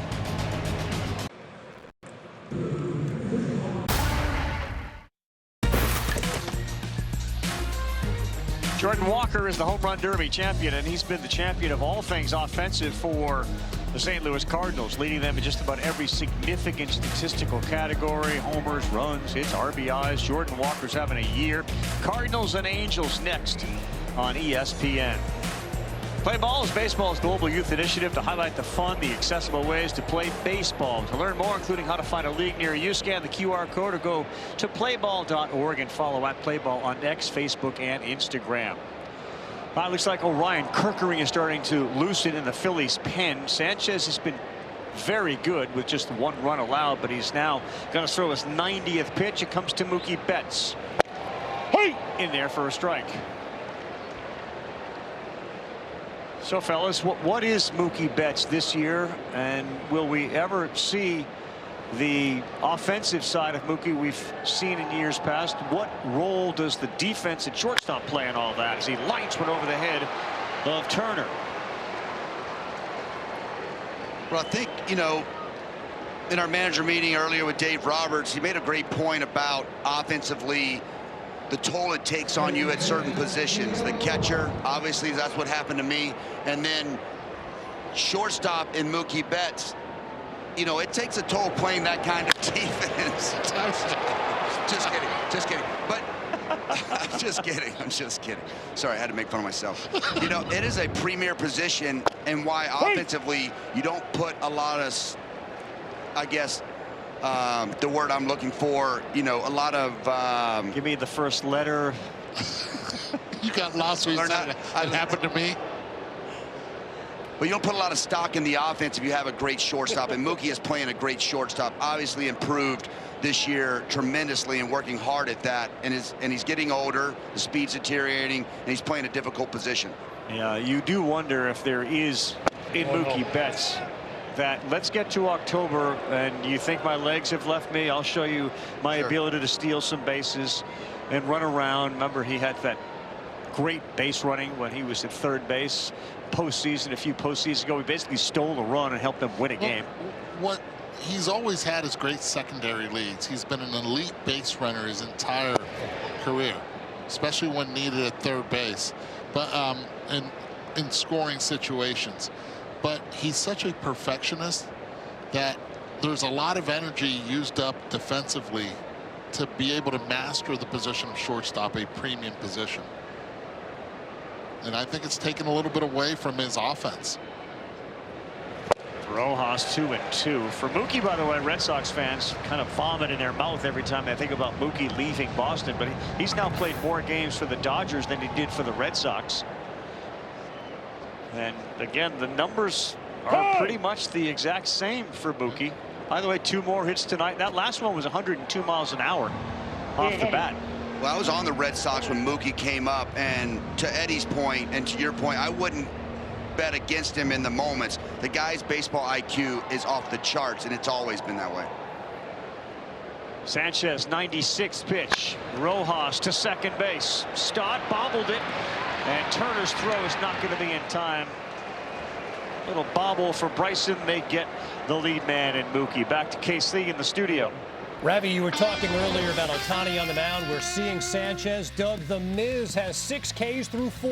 Yeah, regular season so far, average 4-seamer 100.5. Now tonight 101.4. He's bringing it. You saw 103 past Polanco, 104 past Soto. Ravi, 5-1 Brewers, bottom 4.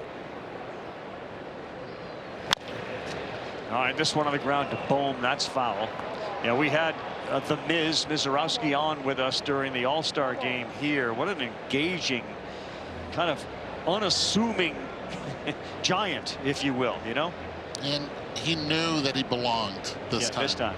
In Atlanta last year, after 5 starts, he was a little bit shy. First time around, he's like, I'm here, but am I welcomed or not? A lot of discussion.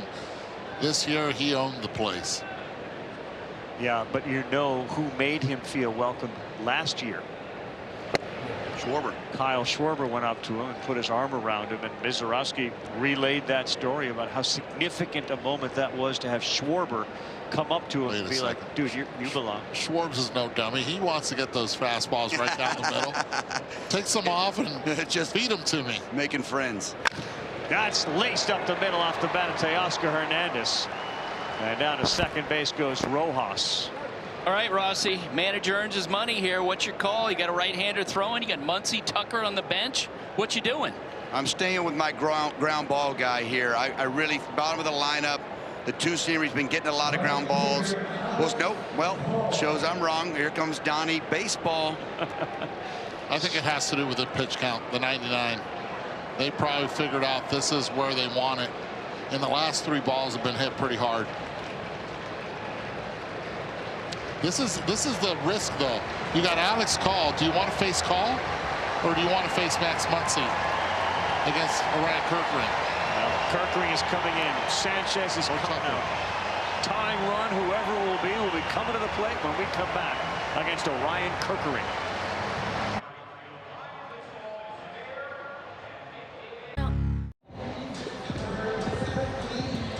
Sanchez night is over. 7 strikeouts. He leaves with just shy of 100 pitches. And he is responsible for the runners at first and second. You guys set it up beautifully going to break. They decide to bring the righty in to face, and it's going to be Max Muncy, who looks at a fastball on the corner at 97. Well, this is the point I was going to make. You've got to know, and I'm sure Donnie does, that you're getting either Tucker or Muncy in this situation. This is one of those moments you're going for it. Muncy fouls it off, and quickly Kirkring, who's occasionally had a hard time locating and commanding, jumps out ahead 0-2 to Muncy, who was an all-star this year, selected for the 3rd time. He is 2nd on the team in homers, 3rd in runs scored, 5th in hits. It's a good year for Max Muncy. And that ball is smoked right field down the line, dropping quickly, but foul. Max Muncy got way out in front of that sweeper and nearly played it at least once. So it's interesting, they have Kyle Tucker, who got the big deal, sitting on the bench, and it's Muncy. The numbers suggest you should take Muncy here. Yeah, you're definitely going with your best hitter in this spot, and maybe we see Kyle Tucker go into right field, or Dave Roberts kind of manipulating the roster a little bit. But the guy you want on the play, you're going with your best hitter in this situation. Hopefully you can tie this game up if you're thinking for the Dodgers. Well, with one swing, here's Kerkering. Foul back. It's a big swing, big miss also by Kerkering, right down the middle. That's a mistake Muncy would want back. Your eyes get big right here. You're like, wait a second, 0-2 right down the middle. That's a hanger, a healthy hack. He took at that. See the location where Realmuto wanted it. Now, as a catcher, do you realize we just got away with one? Oh yeah, oh yeah.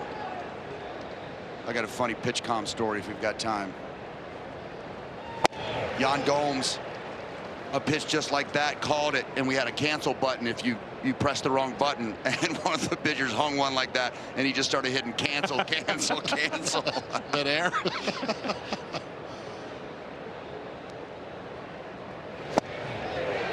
Oh, it's a great take. Really good take. And this is what makes Max so special. He's one of the most patient hitters in the Dodger lineup on an everyday basis. Already four walks on consecutive games. Just missed inside. Great eye. 2-2. Swung on. That one is going to stay fair. It lands, and around and in is Rojas to third base. Teoscar. Max Muncy delivers a run and a double. In a pinch hit roll, it's 4-2. So what we're getting at is, would you rather have the All-Star with 99 pitches face a part-time player in Alex Call, who was 1 for 2 in the game? Or would you rather have the All-Star at the plate face Ryan Kerkering, and the All-Star wins this battle? Max Muncy driving in and now putting himself as a representative of the tying run at second base. Really great plate appearance by Muncy. Fouled one off down the line, took that pitch on the inside that just missed, and then got the pitch he wanted. Think about what Dave Roberts did right there. He brought in Max Muncy instead of Tucker. He knows who's hot, who's not. He knows who's better off against Ryan Kerkering, and that's managing and understanding your team. Numbers might say one thing, but understanding your players say another. On a 1-2 pitch up in the zone, short to it. A more level swing this year from Max Muncy. Impressive at bat. Very pretty. And without Keller, I think Roberts figured somehow Sanchez would eventually get to a place to hand the ball to Alvarado, a lefty, but it was the righty which fired up Max Muncy, and it's 4-2, second and third. An advantage now for rushing against the right-handed pitcher. Banks went in there for a strike.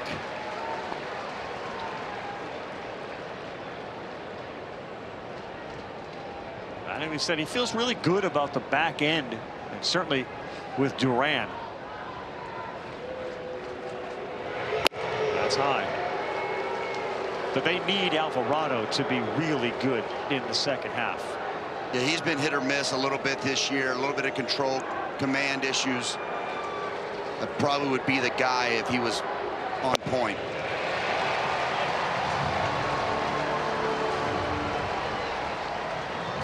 Good pitch on the lower half of the strike zone right there by Kerkering. That's the first pitch he's been able to throw down. Everything else has been up.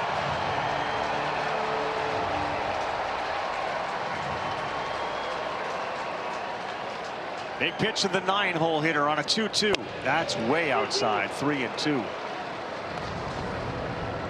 Shohei Ohtani is on deck. I was just about to say, this is where you start to stress a little bit as a catcher in the game calling. I want to attack him and throw a strike, but I don't want to give in. But you got Ohtani behind him. Sweeper has been his go-to pitch in this appearance for Orion Kerkering. Of course, it was against the Dodgers last year when Kerkering had that ball hit back to him. He bobbled it, then threw it away, and allowed the Dodgers to win the division series.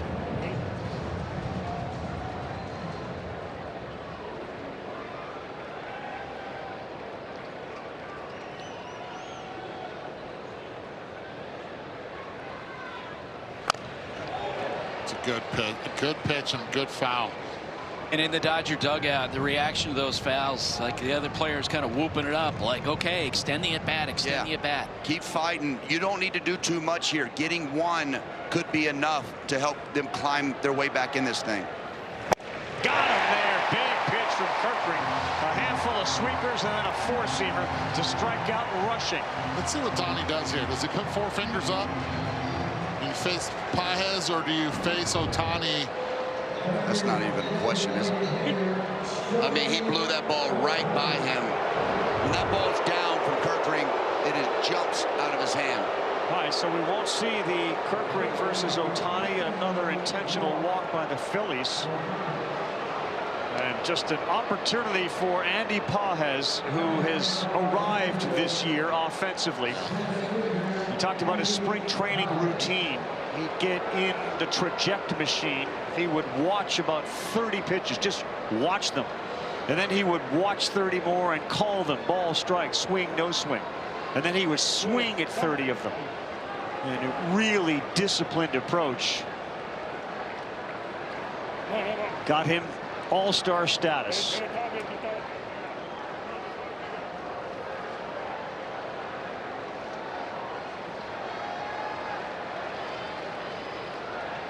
They are loaded for him. Back up the middle. Turner will short up and off his glove. Oh my goodness. It hurt the Phillies again.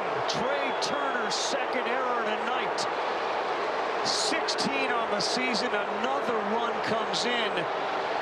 He tried to attack that, and right now it appears as if the official scorer is going to say base hit. Yeah, they're going to take a look at that one again, but that's a play that 9 out of 10 times you have to make. I would even say a little bit more.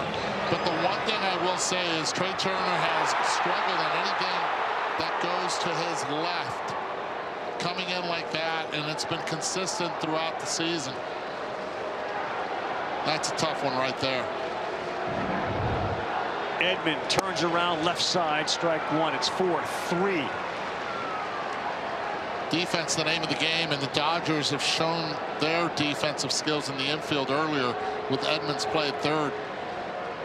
Right, if it stands as a hit, it's going to be the second one for Pages tonight.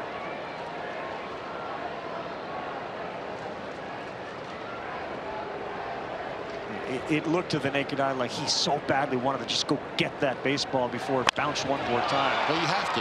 Edman to left field, and they will leave him loaded. The Dodgers are right back in it. It is 4-3 to the bottom of the 6th we go.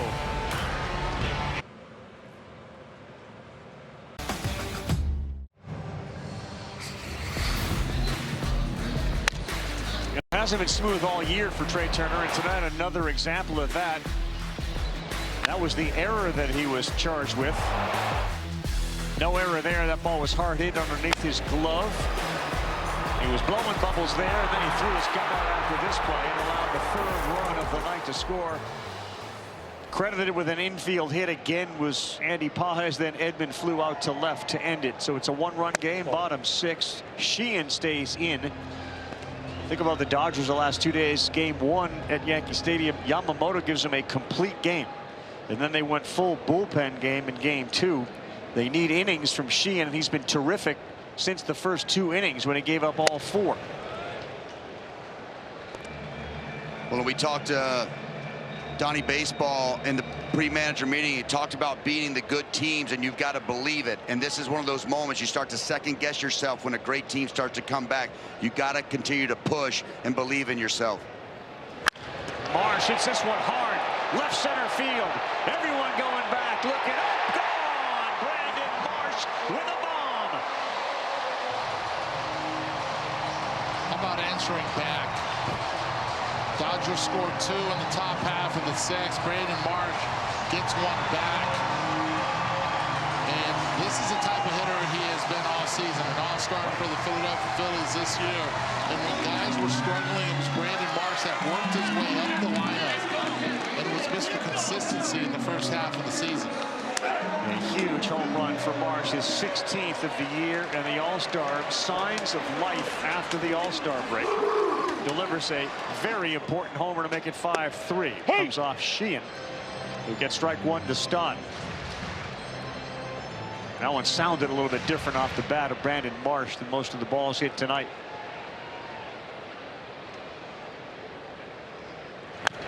Stott back here and above us.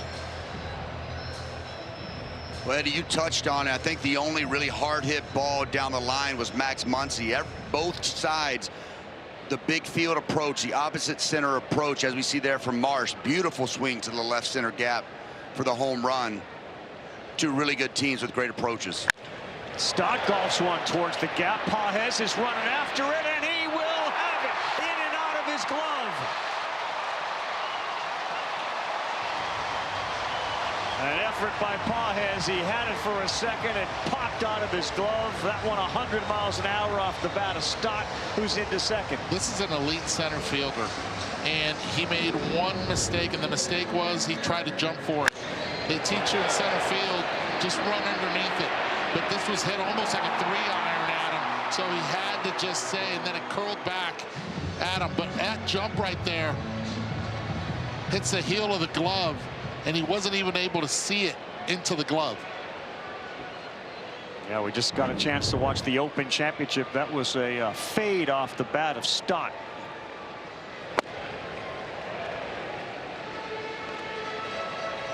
Couple of hard hit balls. This led Roberts to get Alex Vesia up in the pen.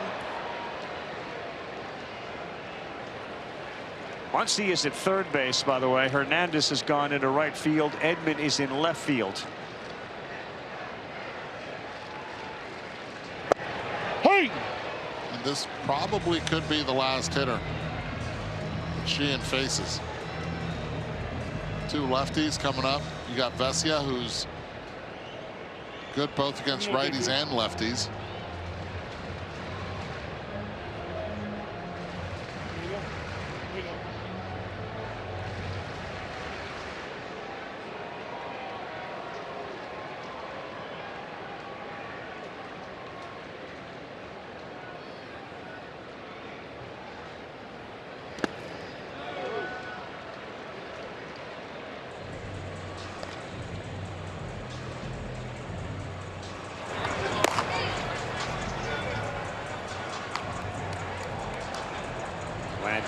Has also joined Vesia in that pen.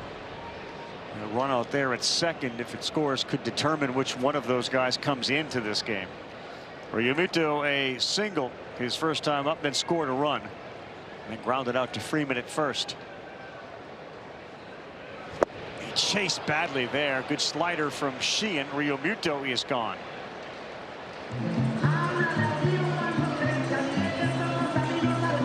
Go back to the Oppo Taco from Brandon Marsh. Yeah, we touched on already. That's what it's supposed to sound like. You feel good left center there. He knows it. Ball is laced into left center. Nice easy swing there from Marsh. What a big home run to give you a little bit of breathing room when you feel like the Dodgers are coming back. So while Marsh was celebrating, they decided to take Sheehan out of the game. Bullpen active for the Dodgers in a 5-3 game.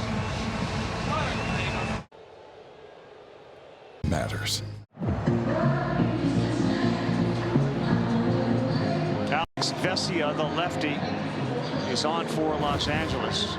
Equal opportunity, great pitcher. He gets righties and lefties out. A 143 batting average against when it comes to lefties, 162 for righties. Before we have the first pitch thrown by Vesia, Mark Pryor's going to go out there because the Phillies have countered with a pinch hitter. A guy who has been really good for the Phillies. The right-handed hitter, Eric Hill.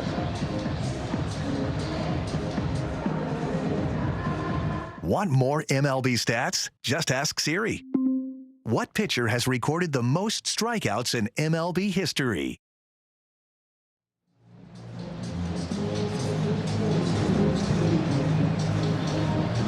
'45th appearance for Vesia.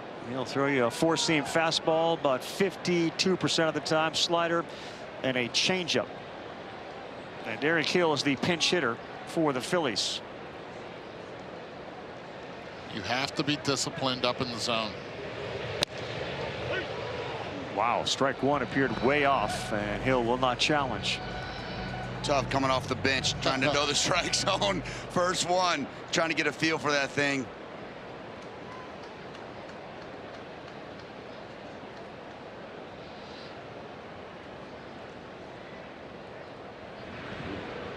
And what stands out is a 16% walk rate.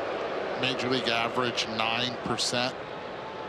So he will give that part up, but you cannot help him out of the zone, especially up. You get a lot of chases. It's a high spin.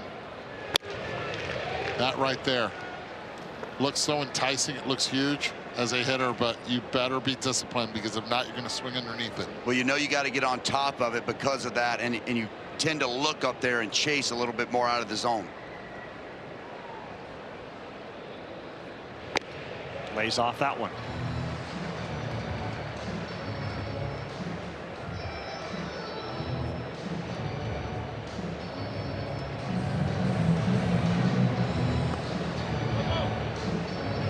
Just 149 now, 150 plate appearances for Hill. His numbers have been very good when he's played defensively. He's been a highlight reel out there. He's got Stott out at second base. There's one down. The Phillies have grabbed the lead, and now they're playing a little cat and mouse. Hill calls time.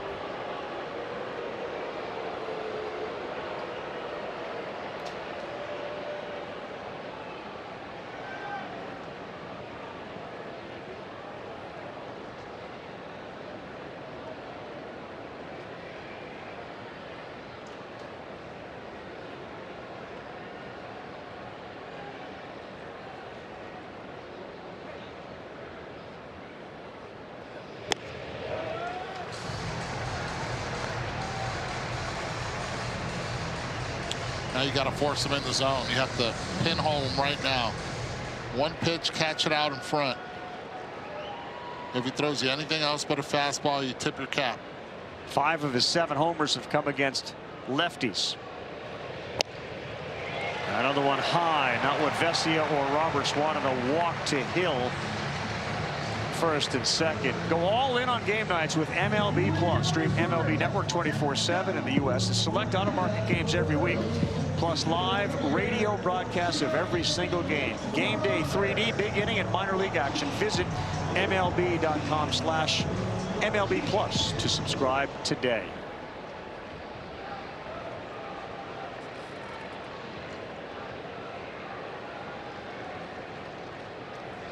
Left on left for Crawford.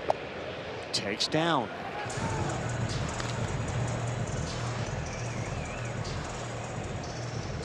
Muncy playing even with the bag. Freddie Freeman playing a few steps behind the runner at first base.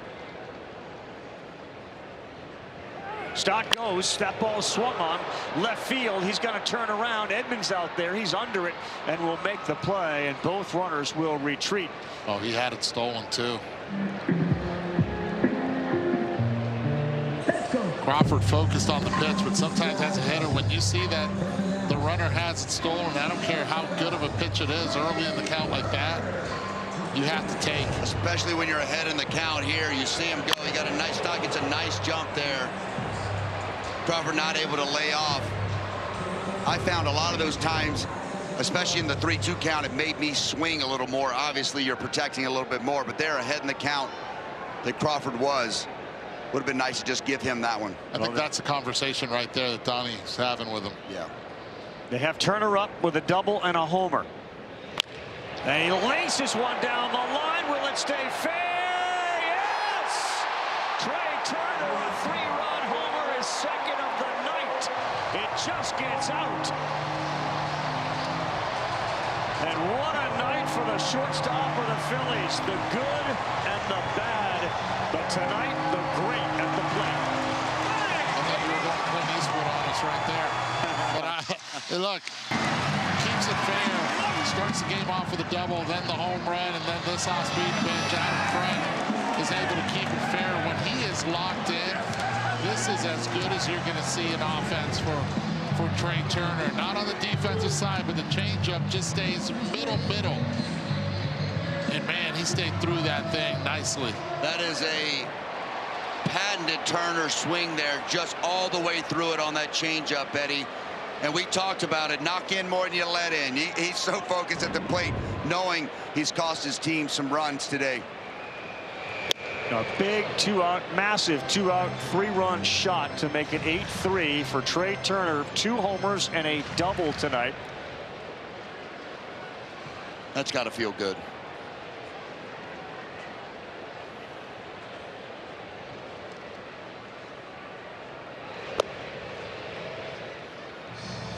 You can play any kind of defense like that. You just hit the You're hitting tanks, baby. Come on. You know it's driving him crazy on defense, and he's got to feel really good about contributing the way he is tonight. Schwarber on a play. Vesia threw yesterday in the second game, the loss 2-1. He only threw 10 pitches, but the one that they'll look back on is the walk to Hill. It's not only the walk to Hill, he's going to look back at the changeup as well.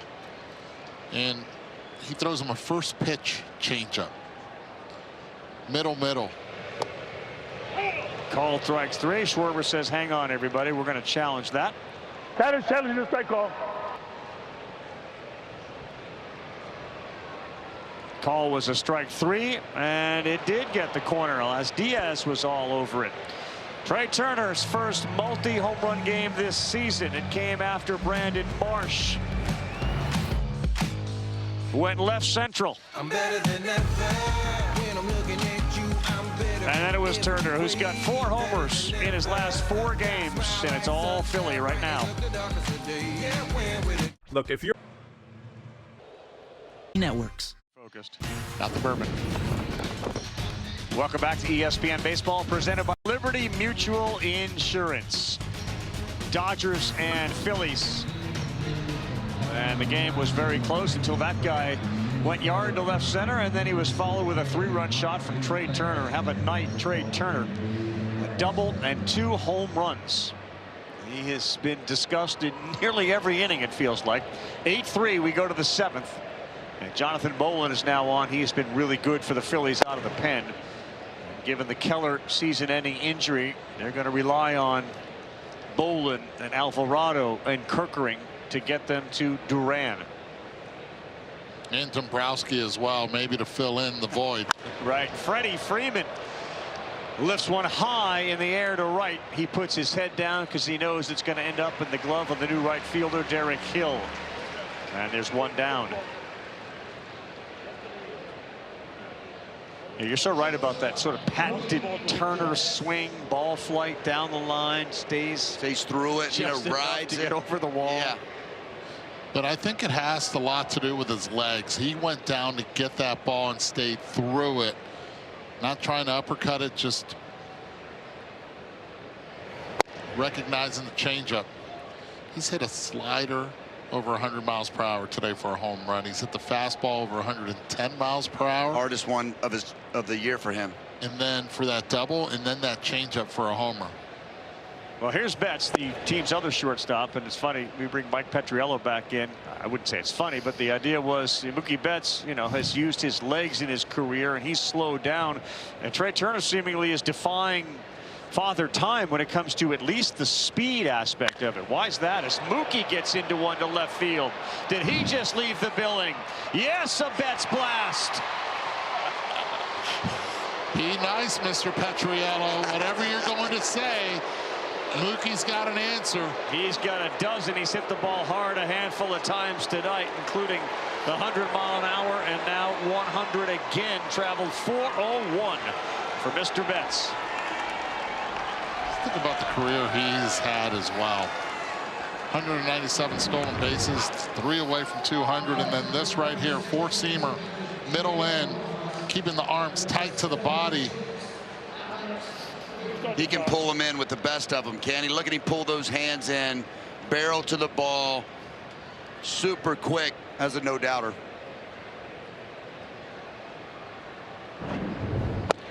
Hey! So whose ball is that technically? Did you see that? The fan caught it with his hat and he got stuck in that piece of plastic in the back, but it went to another fan? This feels like a situation that maybe we may need some investigating on. Alex Freeland is a pinch hitter right now. Take a look here. Hat. Oh, hat flies. Oh, it's stuck in the bag. He wants it back. How great! Look at the laugh. That ball? Look at the smile. I want my hat and the ball back. Of course. If you get the hat and the ball, I get them both. It's my hat with a ball. Got to keep a handle on your hat. And he's got a kid. He always goes to when in doubt, he goes to the kid for me. A lot of pressure right now. I sense that he may have it, and he's thinking about what to do with it. Oh no. Do you see the name of, do you see the words on his ball? Oh, yeah, It's got the ball. He got the ball. That's because the words on the hat on the person was Soul Wrangler. Stop there. Freeling retired. Mike, let's get into the Turner defying the clock. Yeah, obviously he's the story of the game tonight in ways both good and bad. And whatever is hurting him on defense is 33. It's not his athleticism. These are the StatCast percentiles, right? 0 to 100. And Mookie Betts here, we're not here to bring him down. It's just to show you this is a normal aging curve. These guys are within a couple months of age. And look at Turner. We have more than a decade of this data, and he is pretty much the only one, him and Byron Buxton, who just never, ever slows down, which says to me, yeah, he can play center if they put him out there. He could certainly run him down. He's hitting them out tonight. Thanks, Mike. Harper, Bohm, and Marsh. When we come back, Bolin comes in and gets some ground balls. Souvenir City out there in left field, baby. Done, yeah. ESPN Baseball is presented by Liberty Mutual. Bundle and save on your car and home insurance. There was the bad. There have been plenty of good, and there's been a lot of great for Trey Turner tonight. Multi-home run game for Turner. To go with a double. And it was the 7th career game with 3 extra base hits for Turner, second with the Phillies. Did it with the Nationals. We'll get you the defensive replacements as the first pitch. Landon Knack is a swung and miss from Harper. Rushing is at first base. Freeland is at second base. And you can see Alfonso is behind the plate. Freddie Freeman is out of the game. Harper sends one deep to left field. This one is going. It's gone. Landon Knack gives up a Bryce bomb to left. Harper's 21st of the year. They add to the lead. Remember, I was talking about Jazz Chisholm yesterday hitting the home run, the opposite field, and compared it to Bryce Harper. When he starts doing that, that's when Bryce Harper starts carrying a team offensively. So keep an eye on Bryce Harper on his 200th home run with the Phillies. 12th in franchise history, going the other way.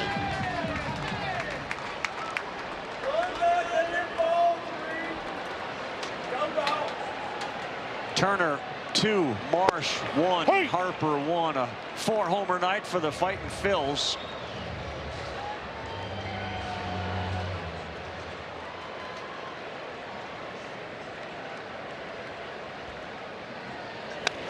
As Bohm fouls one back. We'll get an update from the studio after long fly. We've seen a handful of balls go out that way. Just like Marsh. He hammers heaters and back-to-back heaters there from Knack, and he did not miss that second one. And you know, Rossi, he has dramatically improved his performance this year on heaters away. That has been an issue for him in the past. This year, he is crushing fastballs in that spot. Sheehan fires 1-2. Bohm fouls it off. Studio will get you an update. We can tell you that the Red Sox will win their 14th consecutive game as they move towards the franchise record. They beat the Orioles at Fenway Park 6-5. Chapman picks up the save. Boston has won 14 games games in a row as Bohm strikes out. And the studio is now set. KC, it's yours. Ravi, you said it. The Red Sox, the hottest team in baseball, take the lead in the 8th behind Caleb Durbin. Durbin has just been absolutely on fire, playing great defense. This is what they were looking for when they brought him over, and now he adds the big hit. 14 straight wins, second longest in franchise history, Ravi. Hey! Yeah, and you can speak to the energy you can see from the Contrerases, but everybody else, and the idea that Durbin got off to such a miserable start has contributed mightily. Yeah, you got to give some credit to Chad Tracy, just, handling the adversity, and then just the team starting to pick up and get a little bit of momentum. We were there when they swept the Yankees, and that team is rolling right now. You see, when they shook hands, we were able to watch. It felt like they had just won a playoff game. They're feeling that good at Fenway Park right now. How good have they been since the Scots took over the outfield and brought their soccer, their football mentality and their cheers? It just changed it. They've had fun. Marsh, right field. Wall, and in front of the wall, the catch is made in right field by Teoscar Hernandez. Brandon's bid for his second comes up a little shy. It's just a lot of fun that they've had. They won 9-0 on the road. They struggled at home, and then they go ahead and sweep the Tampa Bay Rays in a 4-game set. And they just beat the Orioles, who were hot as well, having won 7 in a row. Win streaks like that just don't come around very often in baseball, let alone a turnaround like that. Hey! They're starting to breathe down the Yankees' necks and the Rays' necks. There's no better feeling, and Craig Breslow is going to have some tough decisions to make here come trade deadline time. That one is hammered. Teoscar going over. He'll be able to run it down off the bat of Stott on a hanging changeup. But Philadelphia, fun times tonight. Milestone home run for Harper here in Philadelphia. 200 wearing the Phillies uniform for Bryce Harper. All